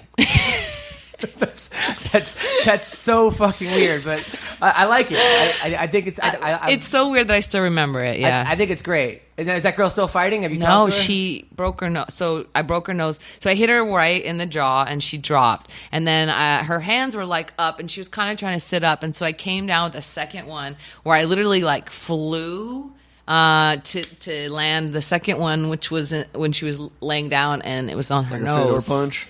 A what? Like Fedor, a Fedor like punch? or when he came forward, when drops the hand. Henderson did to Bisping. Yeah, like that. Okay. I did that. Which, by the way, I still think is fucked up that whole thing happened. Like the fact that What thing? like that Bisping was laying there fucking out cold, and then Henderson. See, this girl wasn't cold. The She ref wasn't in the right position to stop it from there. It sucks, but it's But just then the ref. afterwards, It's just the way it is. Bisping's like, yeah, he fucking deserved that or something. No, I mean, not Henderson said something about like, yeah, I want to teach him a lesson. Like if he would just would have said, look, you know, you don't fight, you don't stop the fight till the ref stops. Sorry, it's instinct. Bisping would have done the same thing to Henderson. He would have, yeah. And look at like Anybody would have. Almost anybody would have if they can get a chance. Most likely, they're going to do it. Look at it's just Rampage you're in that Vanderlei. mode. You're in that like Yeah, kill mode, I guess. Yeah. Do you remember when Eve Levine tried to push Rampage off of Vanderlei at UFC 92 when he knocked him out and then he landed 3 on the ground? Yeah, with Vandy was three's a already little out? different. One, But Eve Levine couldn't I don't even know. push him off. There's Like, something to be said about guys with the walkaway knockouts that I happen to like. Or if you knock a guy out, you know he's out cold. Just stop. but fighting. she wasn't. She was sitting up. Oh, I'm not saying you. Oh. I'm just saying. I'm talking about Whatever. Bisping versus Hendo. I'm saying- Go okay. on. Okay, so she sat back up. She was not. She was like kind of like Frankenstein, arms up, and just kind of like trying to sit up, just like a little bit, like. Right. Just slightly enough. Like I saw her hands up and her eyes open, so I went for it. And then even after I hit her the second time, she kind of tried to sit up slightly. So she wasn't even out. Okay, but that's different. That's a you different know, situation. she wasn't like. Okay, so now then she stopped fighting after that. That was her last. So she had a fight? nose job, I think, and then never fought again. No, well, she found out she was pretty. She didn't need to fight anymore. fucking crazy.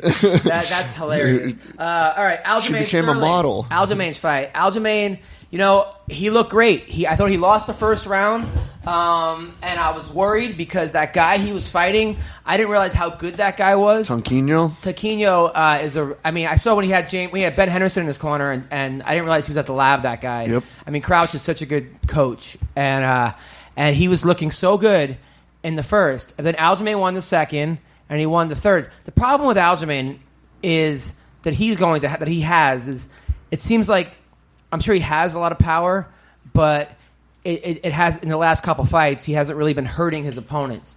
He's been landing a lot more punches, but his opponents seem to be landing more powerful punches. So he'll land 10 punches to the guy's 4, but the guy's doing more damage.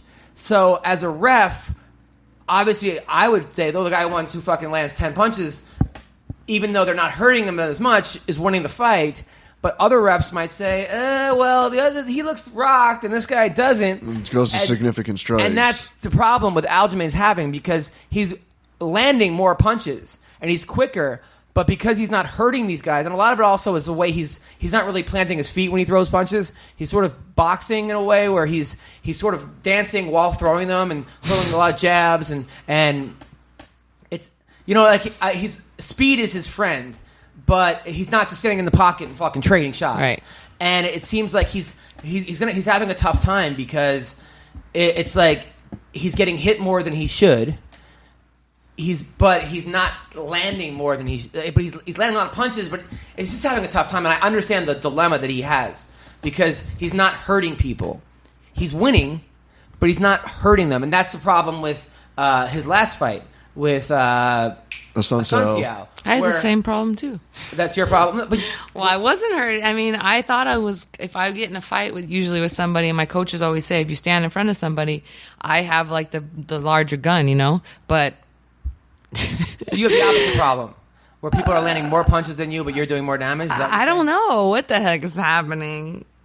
Thanks, Heather. No, no, I don't know. I didn't even watch my last fight, but that was a little different because I was blind. But in the Carolina fight, like apparently, I know. I'm just thinking, of course, like every fighter, we relate this to, and I was having the same issue as Aljamain Sterling, and I was saying that sometimes, like you sit there and you hit them, and it doesn't do any damage. Yeah. No matter how hard or how quick you hit them, it's just not gonna. Like we were talking about this earlier with Ashley. Like people bruise differently, and sometimes you think. Like Aljamain said, did you think I won or Asunciao won? And I told him, I said I could see it going either way. It does seem like you landed more punches, but he did more damage. Right. And Aljamain said to me, "Oh well." He got frustrated with me, going, "Well, I thought it was like, well, this is boxing. This is whoever lands more." Mm-hmm. Yes, but if one guy's on wobbly legs and the other guy isn't, you're going to give it to the guy who isn't. And Aljamain lost the first, but the second he won, and the third he won. But he's such a good wrestler. He's such a good wrestler. He couldn't use it. He's such a good jiu-jitsu guy. But he couldn't use it. What do you mean? Like... Oh, the other guy kept going for these fucking Augusto Mendez he's an established, a very well-established, high-level black belt. Aljamain, I mean, his wins against Mizugaki and Johnny Eduardo were submission. You can't. This guy is so high level. Aljamain takes him down. He puts himself at a huge risk. Yeah, and it was a tough fight for Aljamain. He's ranked number 8. The other guy wasn't ranked. He had everything to lose in this fight. And I'm happy that he won. I'm fucking proud of him. I like him. But he's gonna have that. He's gonna keep running into this problem. I don't know how. I guess the key is to hit and not get hit. That's the key. That's the key. But the problem is that That's what I'm learning. The problem with him, though, is that he's like, well, I'm now fighting for the judges and not fighting my style of fights. So because of that, he's creating more action fights, which means he's going to get hit more, and that's going to fuck him. So I don't know. Hang in there, buddy. You fucking won. I'm proud of you.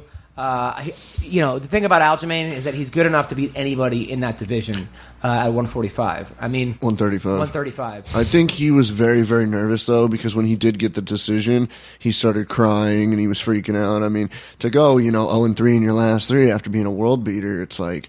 It's scary. You're putting yourself on the chopping block. Oh, if he would have gone 0-3. Yeah, if he would have gone 0-3. So he was crying. He was very emotional. So it's probably, maybe that wasn't 100% of Aljamain of what he could give. It was just, let me get this win. I know I can beat this guy. On to the next one. Yeah. Stay here. Yeah. The Roy Nelson fight, that was awesome just to be there for a Roy Nelson fight. I mean, Roy Nelson, the entire crowd was fucking going. He is like the people's champion. He could lose his next 10 fights and people will still fucking love him like no other, because he reminds them of him. Most fucking guys in Kansas City are obese. I mean, not most guys, but there's a lot of big people in Kansas City, and he inspires people worldwide. He's that guy. You watch TV, you're like, I can do that, or fuck, man, you want him to win. I'm not as fat as him. I can probably fucking. It really was like fucking Drago versus Carbo. I mean, fucking that guy, that Russian guy. I knew that was going to happen. But that Russian guy. It was a good fight. It was a good fight, and Roy almost had him a couple times. Kid's got a chin on him though, Volkov. I mean, they both do. Yeah, he's got a chin. Fuck. He reminded me of the Russian in Rocky. He did. He looks like Dolph Lundgren. But that beard, Roy should not be able to have that beard. Why? No one should be able to have that beard. Why? Because you don't know where the fucking guy's chin starts. So it's hard to punch. Emil Meek so had to they shave could wear his. one too. They could grow one too. Yeah, but I know, but why don't you just grow? I don't know. Emil Meek just had to shave his beard before his fight in Why? the UFC Because it was again the regulation with the commission said it's too much or whatever. They made him shave his beard number one, at the it's weigh-ins. padding. Number one, it's padding. I don't think so. Come on, how is it not padding? It kind of is. It's No. it's fucking. It's having a fucking another layer in front of your chin, Especially with it like. and then also you don't know where it starts. You don't know where his chin fucking starts. And there could be an iguana hiding in there. I don't think it's padding. I think if a punch is gonna from a heavyweight is I think it's cheating. I honestly, I don't. It's not cheating because you're allowed to do it, but I think that it's bullshit. I'm No, sorry. I don't like agree. Roy Nelson. I just don't think anyone should be able to grow those beards. I think my favorite part of that fight was watching Roy get hit to the body, like right in the stomach. And then, like 10 minutes later, it actually bruises up. Oh yeah, like I'd never seen that before. And all of a sudden, the side of his stomach is literally it doesn't purple. hurt. His body, his gut is so big, it looks like it doesn't hurt. That like when you hit him in there, it looks like there's layers. Like Is he the Pillsbury Doughboy? And he just goes. Hoo-hoo. It's fucking crazy. It is crazy. What'd you Roy's think awesome. of before the main that guy Tom Duquesnoy, the guy that was super highly touted, He's cool. the fire I know kid? Tom. I mean, he was a minus 1100. He was the biggest favorite on the card. And that other guy, they brought in a guy that was Patrick Williams. hadn't fought in 2 years, had no cardio, looked like he just found out about the fight that day, and that guy almost won. He almost fucking won the fight, and I was rooting for him. You were rooting for Williams? Oh, 100% rooting. I was watching Duke. Wait. So he came in in a short notice? That guy? And I think he knew about it, but he hadn't fought in 2 years, and Oh. it looked like. Yeah. It looked like they just found the guy for him to fight. I think they were looking for somebody that's going to Well, make Tom, Duquesnoy yeah, look. But this like guy, I don't really get the great. hype behind it. I don't get it yet, but you know what? Sometimes He's a cool kid. I met him. He came to Extreme Couture before he went to Jackson's, and he came and trained. We actually shared an ice bath together, and then he was asking me questions about what we share ice bath. Everyone shares ice bath. It's not Just a you weird and him in thing. the ice bath. Yeah. And were you guys playing footsie or anything? No, we were just talking about gyms. He was talking about going to Jackson's. But were you like kind of giving him a foot job? No, Oh. no, he was a lot younger than me. Oh, really? Your boyfriend's 11? No, he's a lot younger than Morgan. Really? Yeah, I think How, he's how like- young is he? I think maybe he's like 22 You would now. hook up with a 22-year-old No, I wouldn't. he's 20. Yes, you would. He's 23. 23. Yes, He'll be Okay. 24 in June. All right. When's his birthday? Okay, you Morgan's and June 21st. He's gonna be 27. Fucking Wikipedia, dude. okay. Really? Go on. All right. How about that bad? By the way, how was everything with you and Morgan? It seemed like there was some sparks when you guys were here together. Adam. It's going good. Yeah, it's going good. Oh, that's good. All right. You think you're gonna marry him or what?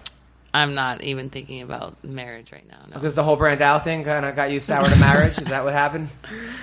Oh my goodness, what were we talking about? All right. So this guy. Tom. Tom is really good. Yeah. So he went to Jackson's and he's been there ever since. And I've seen him over there, and he's killing it, man. He's a really great. I think he is good. I obviously he's good. He's there, but if they would have gotten a more credible opponent for him, he would have been a better. Yeah, but look at Sage Northcutt.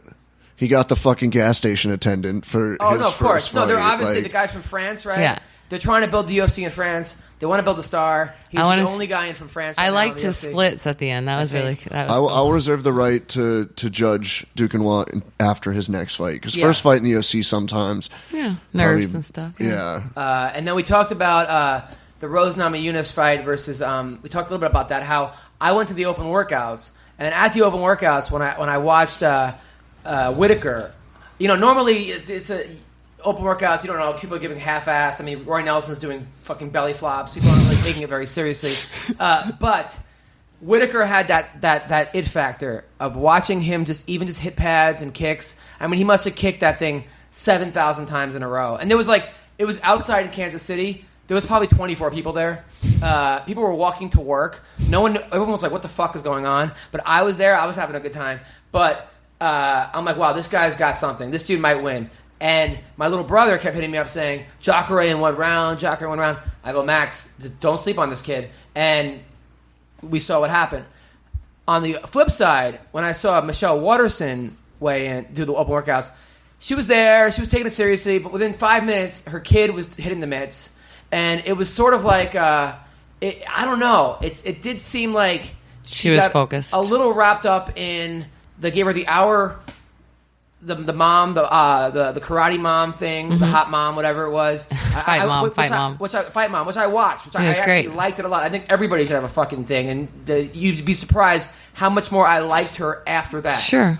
But I do think that she sort of bought into her own hype a little bit and looked at this as an event and not a fight. And we also talked about Anthony Smith of fighters, stop taking your fucking kids to fights. As much as it's cute, it's sweet, and it's nice, I don't think any 2-year-old wants to see their mom or dad get fucked up or dropped, which might happen, and then cry. That's got to be a horrible. If my dad took me to work and I watched him get knocked out when I was 2 years old, it would have a really. I'd be in therapy. Well, no, because she's at the gym every day watching Michelle get. Spar and stuff like that. After she lost that one fight, you saw her back in the thing, and she was. I never saw a sadder face.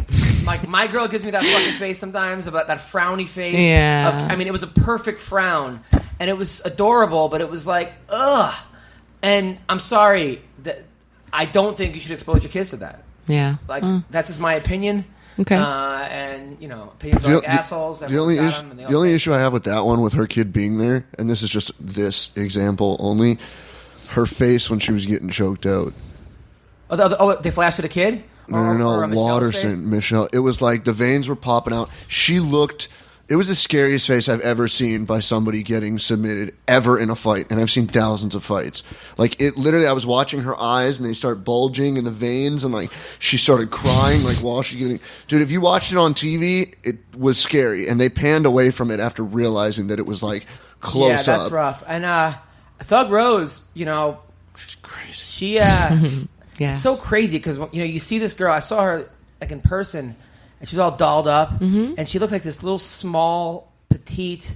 She's so strong thing, and then you see her in fights, and she almost looks bigger than her opponents. Yeah, it's crazy. She, we obviously have a history going back into Ultimate Fighter, right? And from like. My first grappling with her went from, it was like 5 seconds, no, maybe 10 seconds long. She got on my half guard, went for a darce. I went for her to clap her hands together so that I could then like sweep her. And when I did, I sweeped us off the mat, and I got like a massive cut on my eye because we went onto concrete, and then she busted her eye up really big. So it was like the first 10 segens. Oh, right. And then the next time we sparred or trained together, I was boxing takedowns, and she went for a overhand right switch, tripped me and tore my ACL. Oh. Okay, so this is like back to back, but they were both accidents. Obviously, yeah, I was the one that did the first thing, right? Yeah. And then whatever. So. But after the show, we became good friends, and I've been training with her and had her out for my last fight. I had her out there for a week, and the first sparring we did, man, not good. She's rarely like, she doesn't look like, if like she's strong and she's cut and stuff like that, but she doesn't look really like a Sarah McMahon or like what I mean. But she can do that. She's also an 8-year-old black belt in karate. Yeah. People forget almost like she was a kind of a child prodigy in karate, and she's been doing it her whole life. I think people forget that. But her versus Joanna, yikes. I would still have to give it to Joanna. Yeah. Rose? Yeah. I don't know. I think let's not guarantee our champion yet here, Adam. What do you mean? Jessica Andrade, dude, that's the next fight. Yeah, that girl's a fucking. I've never. I said this fight needed to happen months ago, and everybody's like, she's not going to make it that far up. Although I'm so excited for this fight, Angela versus Andrade, I think that Joanna is going to win. There are some reservations, yes, but still, I expect a very exciting fight, and that's what I Joanna wanted. got dropped by the other girl, by the girl Carolina. Carolina dropped her. I mean, hurt her. Yeah. Didn't Claudia hit her? Yeah, hit her her in the face second was pretty fight? messed up Claudia hit after her Carolina. The rematch. I'm so excited. The thing for about that fight. Joanna, though, the problem with Joanna, not the problem, but that sometimes what kind of blinds people or even sways me is that when she looks good, she looks amazing. So then you forget about all the close fights she had. Like you forget about the 2 Claudia fights. You forget. I forget. Right. Yeah. Me. Right. Well, yeah. I don't know. I think Rose could beat her. I really think that she has a great camp behind her. She has a great support system. I got to go out there and train with her in Colorado a couple of weeks ago and hang out with her and Pat. And, Pat's really just taking charge and really helping her out. Like, it was really a great environment. Like, it was really zenned out. They really just had things, she bought a townhouse and it's really just, I feel like she has everything just set to where she can do that. And I don't know, Joanna seems to have similar things going on and good things going on. So I think she could do it. Well, this week we talked about some of the fights. A couple fights that we did not talk about are the girl fights because I wanted to wait for you. Oh, thanks. Alexis Davis versus Cindy Dandois. Yeah, that fight is. I'm looking forward to that fight. Cindy Dandois looks like a soccer mom. She's so strong. She doesn't look strong, but she is so strong. She has a bigger belly than I do, but she has like a little pop belly. But no. she's like 3 kids or something. She doesn't have a pot belly. Oh, she doesn't? No. But she has that. But she's pretty hot. She kind of looks like Paris Hilton on TRT. But she's the nicest person I've ever met in my life and loves black cock. I mean, this girl, she just was all over Anthony Johnson. I mean, she was obsessed with Anthony Johnson. And finally she met him in Vegas and took a picture and sent it to me going, Adam, I found Anthony Johnson. I mean, I don't know. Cindy Dandois is a fun, cool, she doesn't really have a pot belly. She actually has like a 6-pack. I was wrong. Okay. So she's fighting Alexis Davis, who's coming off a tough loss to Sarah McMahon. She got murked in that fight. She's actually lost to, she lost her last 2 fights, I believe. She lost to McMahon, and then she beat Sarah Kaufman. And before that, she lost to Ronda Rousey in like a minute. It was 16 seconds. The Battle Cat from Belgium. She's amazing. No, I've trained with her. I spent a lot of time with her. I cornered her when she fought Jessamine, and she's such a strong-willed and sweet person. Yeah, sweet. One of the sweetest people. And her and Roxy, those two, just like sweet in their veins. But she beat Marlos Conan, her first fight ever. Yeah. No, she's very unassuming, and she doesn't look strong. We were even saying she's like, I'm not strong. I'm like, Cindy, I felt her because she's a black belt in judo, right? So when she like has thrown me before and like gets in that head and arm, I am so screwed. Really? Like, yeah, I couldn't move because she was actually. So it was me and her training with Misha for the last Ronda fight with Misha. And obviously I don't have the jiu-jitsu or judo background that Cindy has. Cindy doesn't have the striking background that I had. So we were kind of like together one opponent or one training partner, so to speak, for Misha. And we were her training partners for that camp. So I got to know her very well and rolled with her. And then she cornered me in my fight actually in Rotterdam. I had her come out and help me a couple days that week and come and corner me. So yeah, we're really good friends. Who wins this fight? I think it could go either way. It really gun to your head. What? You give a gun to your head. I'm gonna go with Cindy. I really believe in Cindy. Like I really, I felt her strength. Like and I know her skill and I know how hard she works.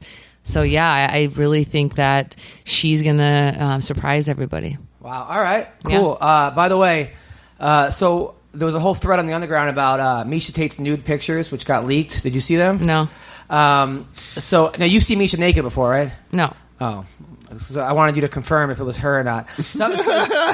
Show me. I want to see them. All right. Some people are saying Caraway leaked it. I guess they had broke it up. I don't think Caraway would leak it. But do you think he would leak it? No, I don't. No. But it's kind of weird. Now you're putting that idea out there, though. Well, it's kind of weird though because these Misha Tate nude pics, right? So it's kind of funny because they have like. It's like all these pictures, which are obviously Misha Tate's nude, and then they just have like a vagina pic thrown in there. Which, right. I mean, we don't know that that's her vagina, but I was going to ask you, Heather, if it was her vagina, but you've never seen it, correct? No, I have not. Oh, okay. All right. Well, you're going to be our Wait, investigator. where did it go? Oh, okay. That's not her. Hold on. So, I like how interested Heather is to see if it's really her. Well, I think that I'll be able to tell because I've seen her in a sports bra and I've seen her in Yes, celeb. So here, this is. I think this is her, right? Her butt. The first one. So bad. I dude. actually don't think that is Misha. I'm looking at the room. All right, so you have it confirmed that is not Misha Tate's room. You've been in the room before, is it? I have been in her room before. This takes my life to a whole nother level. Well, we have to clear this up. I know, but this takes my fucking you think I'm bad? Why? Because I was in Bubba's room and everybody blames me that he lost because I was in the fucking room. But she was staying there though. She was staying in the house. All right. Go on. Is that where I need to go now? I need to know where they are and shit. But that's the only picture that they have? have? No, there's like 10 of them.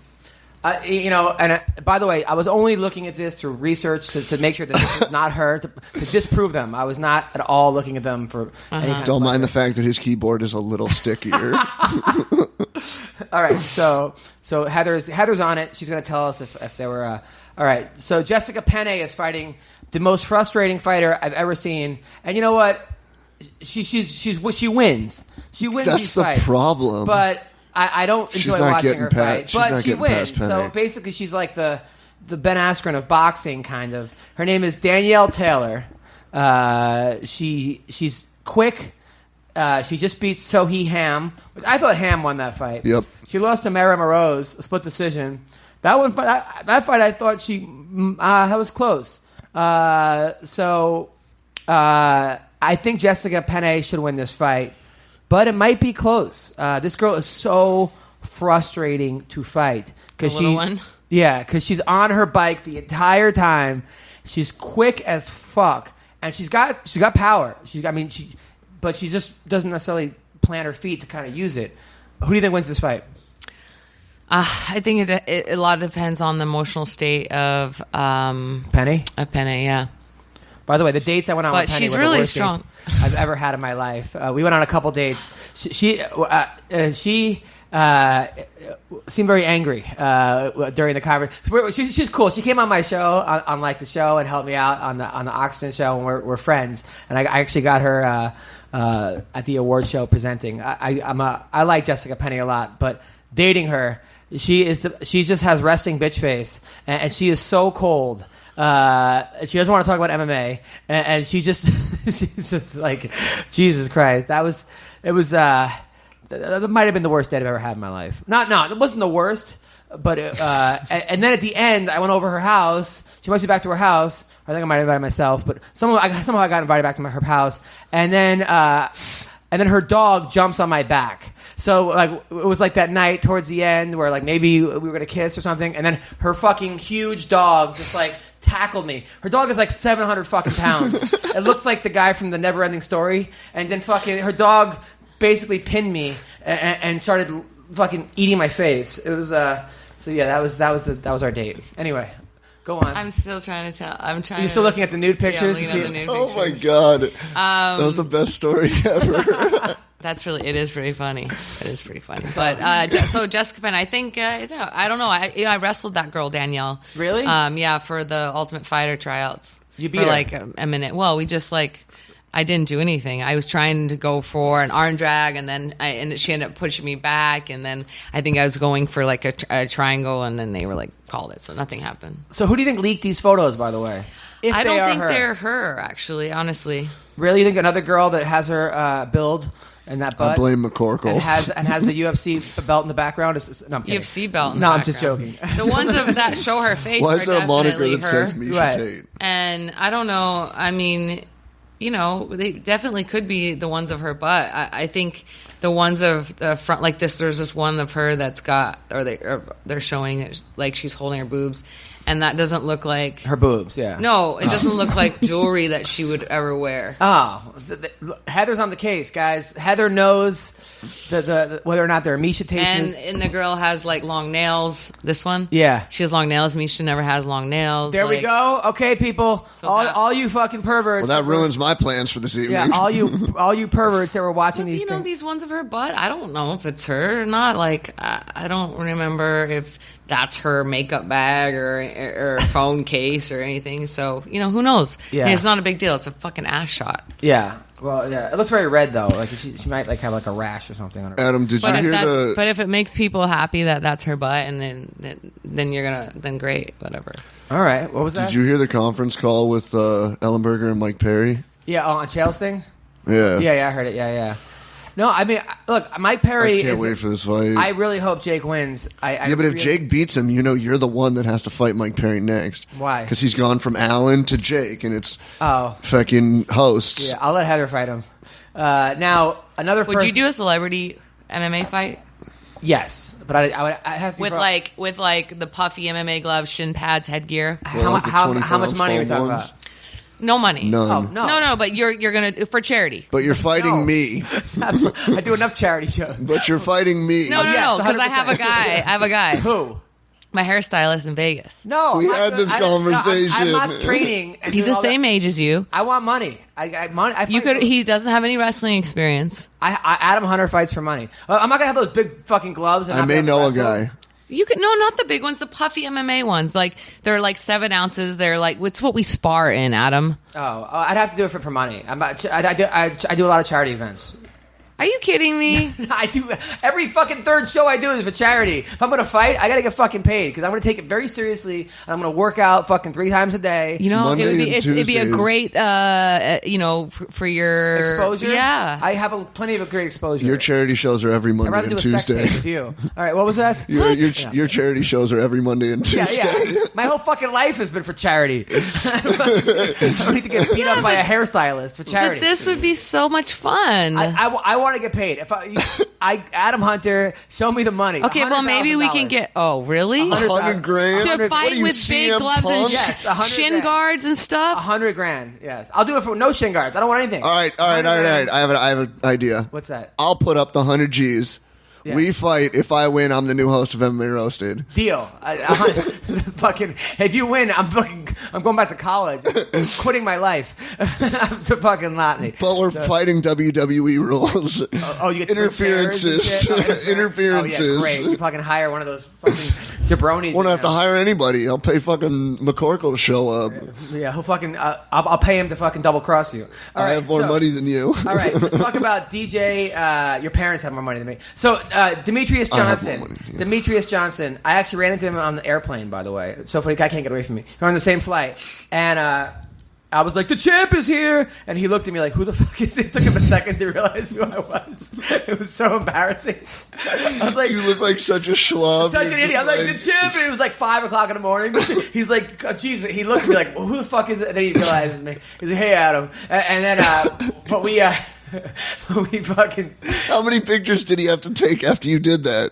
No, nobody. Oh, there's nobody around? Okay, No. good. And you know what? I like the fact that like he doesn't make any money really, and that because it keeps Doesn't make any it keeps money, him really. focused. Like Demetrius Johnson, like is the most focused human So being. fucked up. It's so fucked up. But it's what good. was that post-fight interview, too? He's like screaming and hollering about money and missing belts. Yeah, they don't even give him belts. I know, he's missing like 6 or 7 of them. They have to especially make them for ones that are that small. Like they have to basically make a Shut ring. up. They make the rings a little bigger. Well, that's why they don't let him walk out with it around his waist, because he'll just fall off. He uses it as a skateboard. No, but Demetrius Johnson though is to me the perfect example of an amazing fighter and a great champion because he doesn't overlook anybody.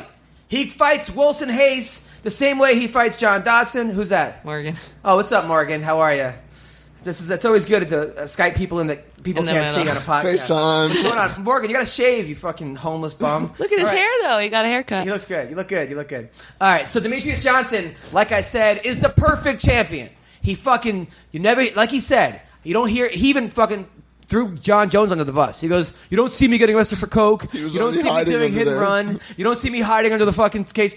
Good for you. About fucking time he says that. And it's true. And he goes into every single fight like it's his last fight, like it's the fucking, he's fighting the best guy in the world.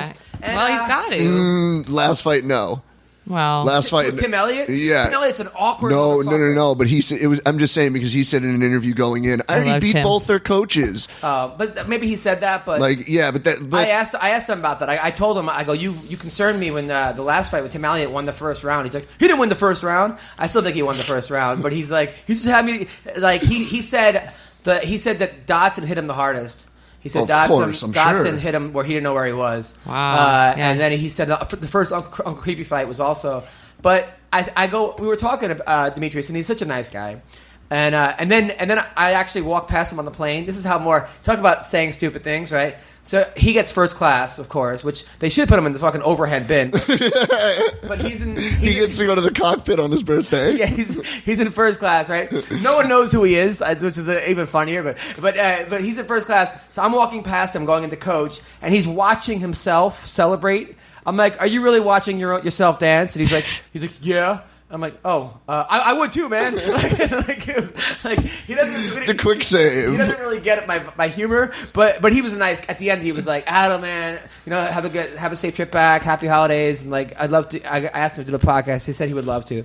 He's such a nice guy. It's good because I asked him in December and he said he'll talk to you. Oh, So but- I guess he finally talked we to were you. talking about John Jones. Like, if John Jones had Demetrius Johnson's fucking work ethic and his Morals and attitude values. towards fighting, he would be the best fighter of all time, hands down.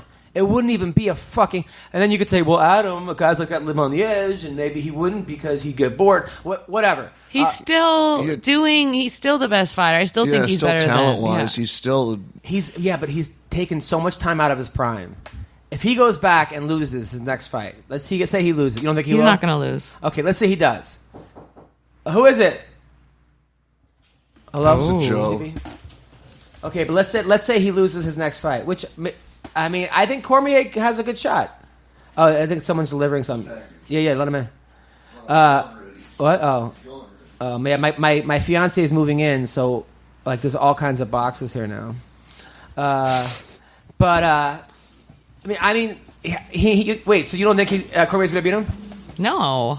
Really? Of course not. No way. Look what John did to him last time. Cormier won 2 out of 5 rounds. I don't agree. He did. He won 2 out of 5 rounds. Well, maybe barely. But the rest of the 3 rounds that John won, he won more decisive. I think Cormier is going to beat him. I do. Cormier's going to be Jones? Yes. Do you think Jones takes that fight right off the bat? Or you think it's Manua that gets the shot and he takes a tuner? I think Cormier beats both of them. I do. I think Jones beats Cormier, but I think Cormier definitely beats Manua. And there's no way Manua? I don't know what the fuck it is. Manua but sounds like horseshit. Either way, I know that DC's lying on Twitter talking about I'm only going to box you. Like, dude, you will get hit. But... Yeah.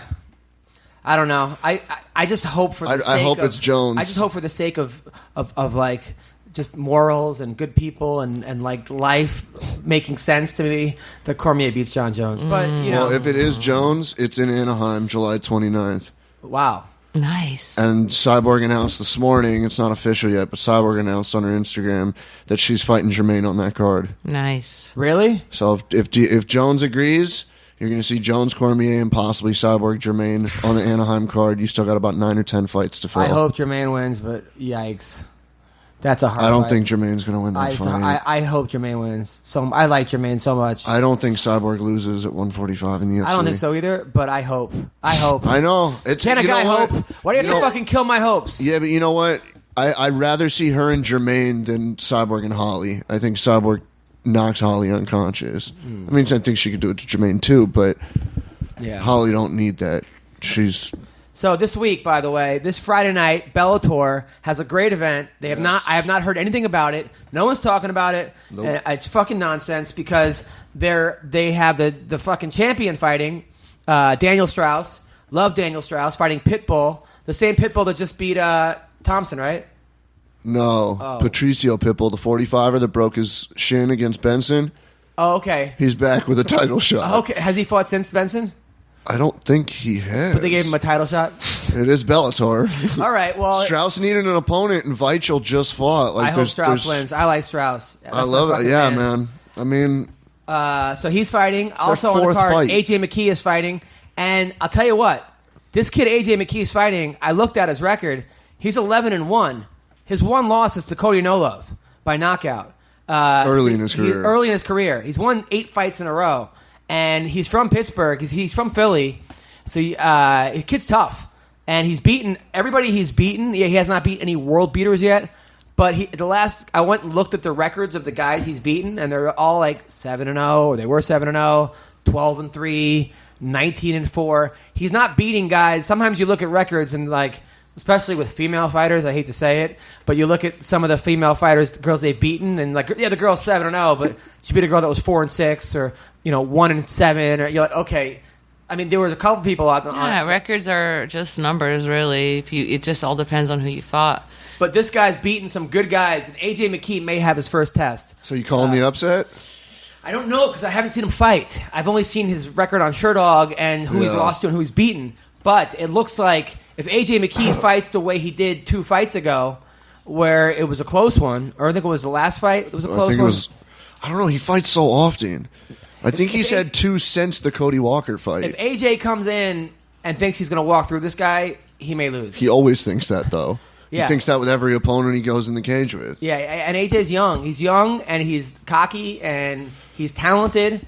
And sometimes young, cocky, and talented is not a good recipe. Because, we have seen it. Yeah. So, but also on the card, Brennan Saad Awad is fighting. I fucking love that guy. Salad away. Yeah, salad away. He's fighting. I like that guy. He came over my place one time. Were you there when he came to the podcast? No, him and Georgie. I missed that one. Him and Georgie came, and at the time I had like 7 kittens in my fucking bathroom. Yeah, I remember that.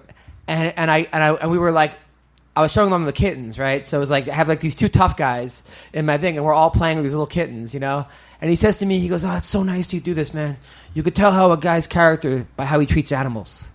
And I was like, "Man, thank you." Like that was like this dude's a fucking murderer in the cage, but like loves animals, and it was very nice. Dude, he's a really nice guy. Like he knows me from graphing in the show and whatever. He could pass me 37 times in 3 days, fight week. Even if he's fighting, every time he walks by, "Hey man, how you doing right now? Everything okay?" Like, no, so Saad Awad, I really hope he wins. Who's he fighting? That's a very good question. Look it up. Thanks. But he's coming off 2 losses. But he lost to Brennan Ward by knockout. Brennan Ward, if he hits anybody, he'll fucking knock you out. The Derek Anderson fight was very, very close. I know, and they gave it 30-27. I was like, that was not a... It was very close. So Saad Awad. Also, Ed Ruth is fighting. I don't know if you know Ed Ruth, Heather, but he is an amazing wrestler. He's like a national champion. And is he part of the Fab Five? He's the man. With Tyrell Fortune. And Tyrell Fortune as well. So, Bellator, come on. Fucking people should know about this. You have a good product this week. A really good product. And I shouldn't have to go find it. What about the Alima Lay McFarlane and Jessica Middleton fight? That's a good fight. Who are those girls? Alima Lay is an up-and-coming, I think she's a 125er, and she's been calling for either a title shot or she wants, I think she wants Yonkova. I think she's been calling for. It's just, she's just a tough chick, Hawaiian chick, out of San Diego. So undefeated too. So nice. she's fought a lot for Bellator. Really, really talented girl. But yeah, she's calling for big fights. But her and Middleton. Our girl Brooke Mayo is all over fucking the internet. She really wants to fight that Russian girl. Yankova? Yeah. By the way, she posted a picture of her in her. This girl Brooke Mayo, Heather. She's a fighter. She lost her first fight in Bellator, but like she was winning. Kind of, but she had a black eye. They stopped it because her fucking eye like blew up. Happened to me. But she's also a flight attendant, and she also was a soccer coach. She played college soccer. She played semi-pro soccer, and she also is a nanny. And did that too. And she lives in San Francisco. She trains, I think, who's trained with one of those gyms? Forgot what gym. But she's begging for a fight. But she's posting pictures of her in her flight attendant suit.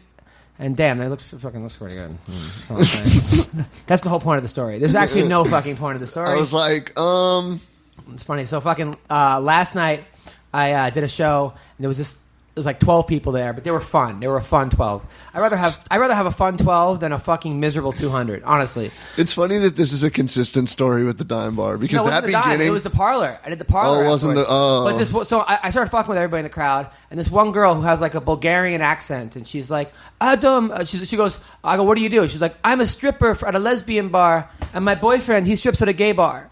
And I was like, oh, wow. I guess, neither place I'm going to end up tonight. I go, you guys found love in a hopeless place. You know, it's just like, really? Like, that's what you, I'm like, this is like Romeo and Juliet if it was in a third world country. And I started. And there was a strip club involved. But it was crazy. It reminded me of my time as a stripper. I tried being a male stripper. I didn't know that. Oh, no. I first moved to LA. I was in a play in New York. But it was like Tony and Tina's wedding where you didn't know who was in the play or not. And it was called Birdie's Bachelorette Party. Stuttering John's wife produced it, and it was at the Culture Club, which was the hottest 80s club in LA. It was 3 floors, and it was like, and my job was a Woody the Shop Boy, and I had to wear a pink headband, and I had to wear a cut-off shirt. And at the time, I was ripped. I was 23. I was like fucking ripped, and I went fake tanning, and my job, and I wore a pink belt. And it was all bachelorette parties from New Jersey. And what, Speedos Staten or something? Island. How do you go fake tanning? Oh, I used to Do you go mean fake, you get a fake tan? I would get fake tanning, or I would apply it. I put the fake bronzer on. Wait. Were you wearing Speedos? No, I was wearing jeans. I was wearing regular jeans, like tight jeans. And I would give lap dances for like $10 a pop or $5 a pop. So you weren't stripping. Well, no, but listen, this is where I learned, had the craft. Oh. And then I would sell shots. I would sell shots to the girls. And I would make about $1,500 a night cash. Like, it was the great. I'd never been paid more, but all the money had to go into my fucking underwear or my sock, like, because it was all dollars or fives. So I would just I would go to the bathroom and fucking money would fucking fall out, right? But I was giving lap dances, and I was killing it as lap dances. But I would get boners all the fucking time. Like, the girls would be like, "Is that real?" And I'm like, "Yeah," you know. But I was getting so many fucking numbers. But I had to stay at the Culture Club till 3 a.m. after selling shots.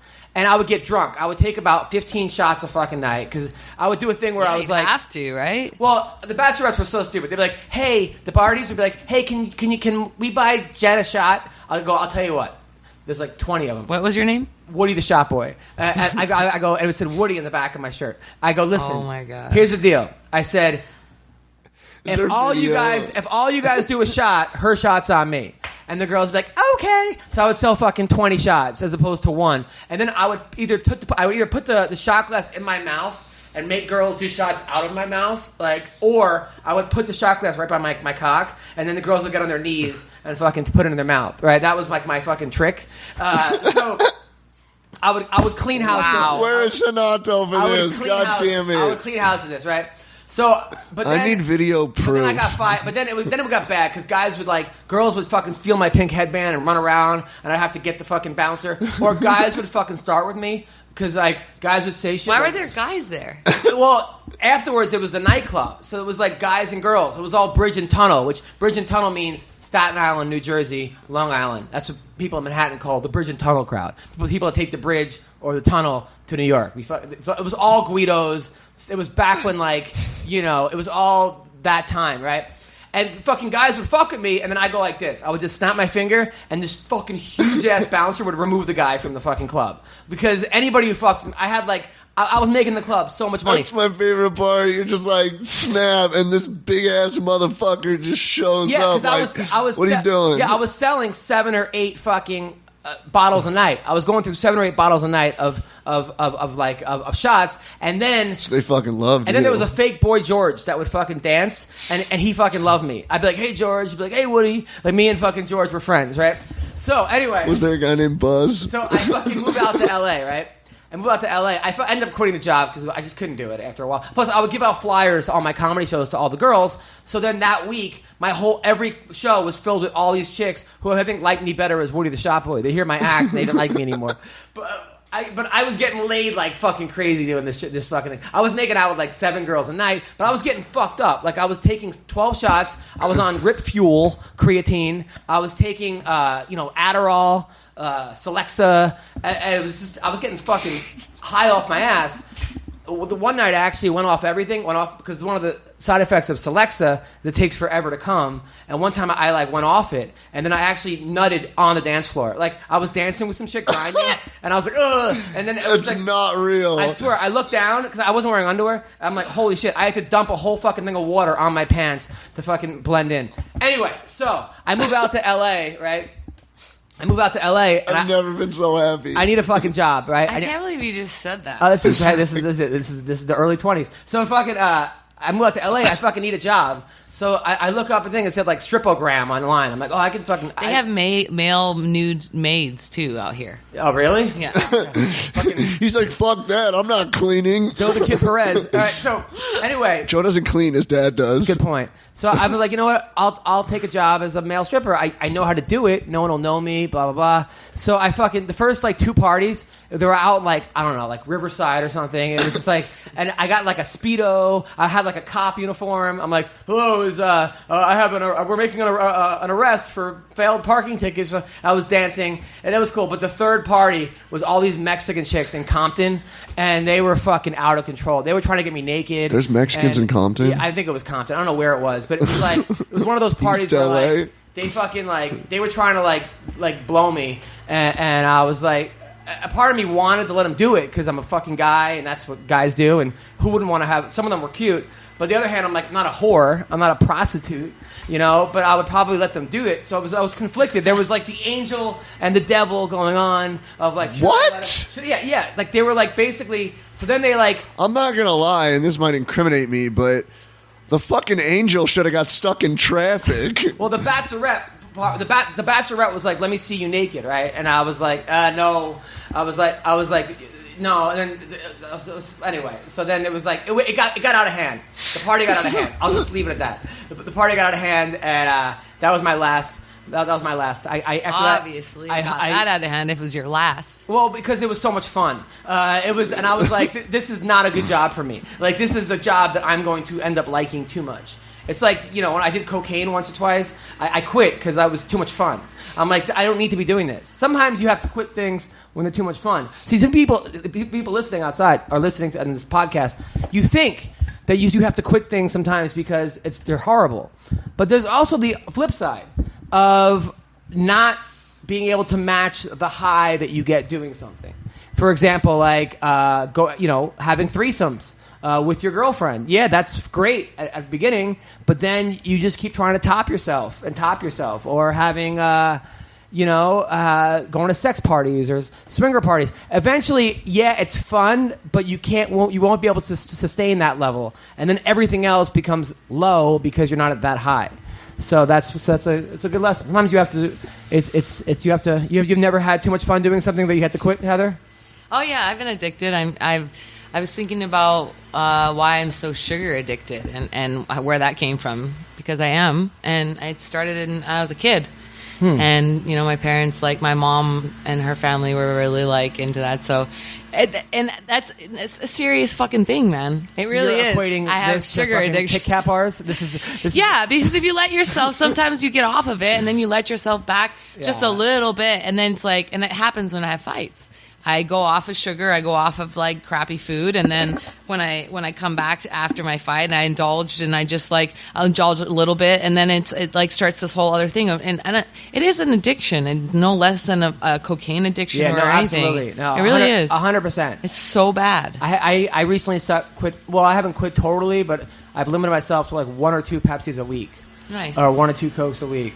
Yeah, what about the 12 Red Bulls I've seen you down a night? That's part of my show.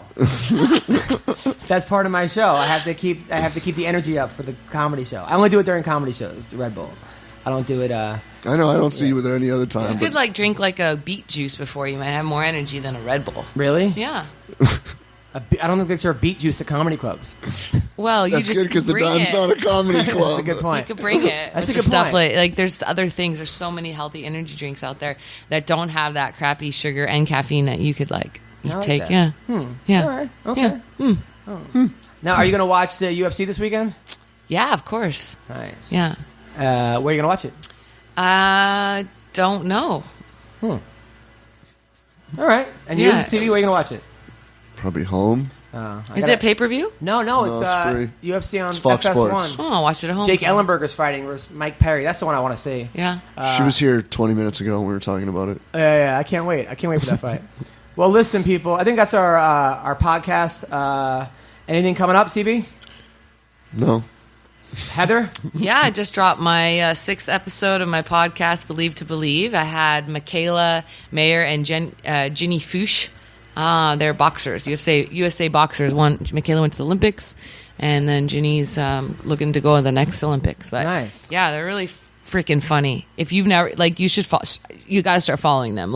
They are hilarious. Really two amazing girls, really smart and really pretty, and also really funny. And talented. I love it. This And Saturday, Adam, what do you have coming up? And sorry, I'm Guard Lab. Check out guardlab.com. Okay, let's break this down. So, Yes. I am a fighter. Yep. A lot of our people listening to this are amateurs. They're wrestlers. Yeah. They're boxers. They train. They need a mouth guard. Hit me up. Why should they go to you? Okay, so Guard Lab is the official guard of the UFC. We're the official guard of the AFL, which is the rugby team league in Australia. We have a bunch of basketball and NBA, MLB players that use them. We have performance-enhancing guards, okay?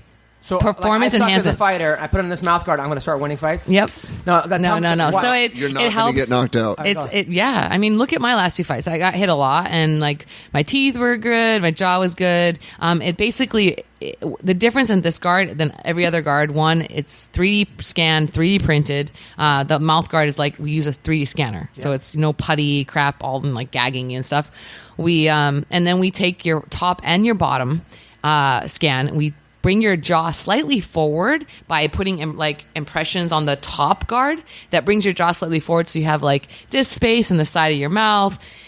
All the science is online. Go to guardlab.com and you can check it out. If I go to guardlab.com and I want people to know that Heather Jo Clark was the one that referred me, how do I people know that? Go to Heather at Guardlab. Just send me an email, Heather at guardlab.com. Is there a way for people to Guard Lab to know that you're the one bringing people in?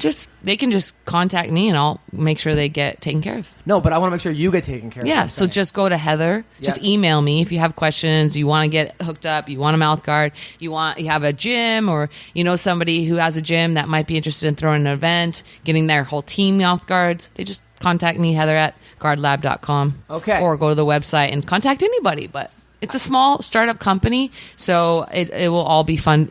Come towards Love me. it. Okay. This week I will be at the Laugh Factory in Long Beach this Saturday night. Laugh Factory in Long Beach. Next week, next Wednesday to Sunday, Tulsa, Oklahoma. I will be in Tulsa, Oklahoma next Wednesday to Sunday. And then I'm going to be in Fresno at the Shanty Bar and Grill Thursday, June 1st. Las Vegas Comedy Club, Fight Week. LA Comedy Club at the Stratosphere. Off the Hook Comedy Club in Fort Myers, July 13th to the 16th. I will be at the Apple Valley Wine Cellar, June 6th. The Diamond Joe Casino in Iowa, September 13th. Penguins Comedy Club, the 15th and the 16th. I will be in Brentwood, California. Not Brentwood, in Northern California. October 20th and 21st. Sioux Falls, South Dakota. Wacko's Comedy Club in November. And next June 20th to the 22nd in 2018, I'll be at the Carolina Comedy Club. So get your tickets now for next June. All right. So listen, thank you guys so much. Thank you, Anthony Lionheart Smith. Thank you, Heather Jo Clark. Hope you guys have a great week.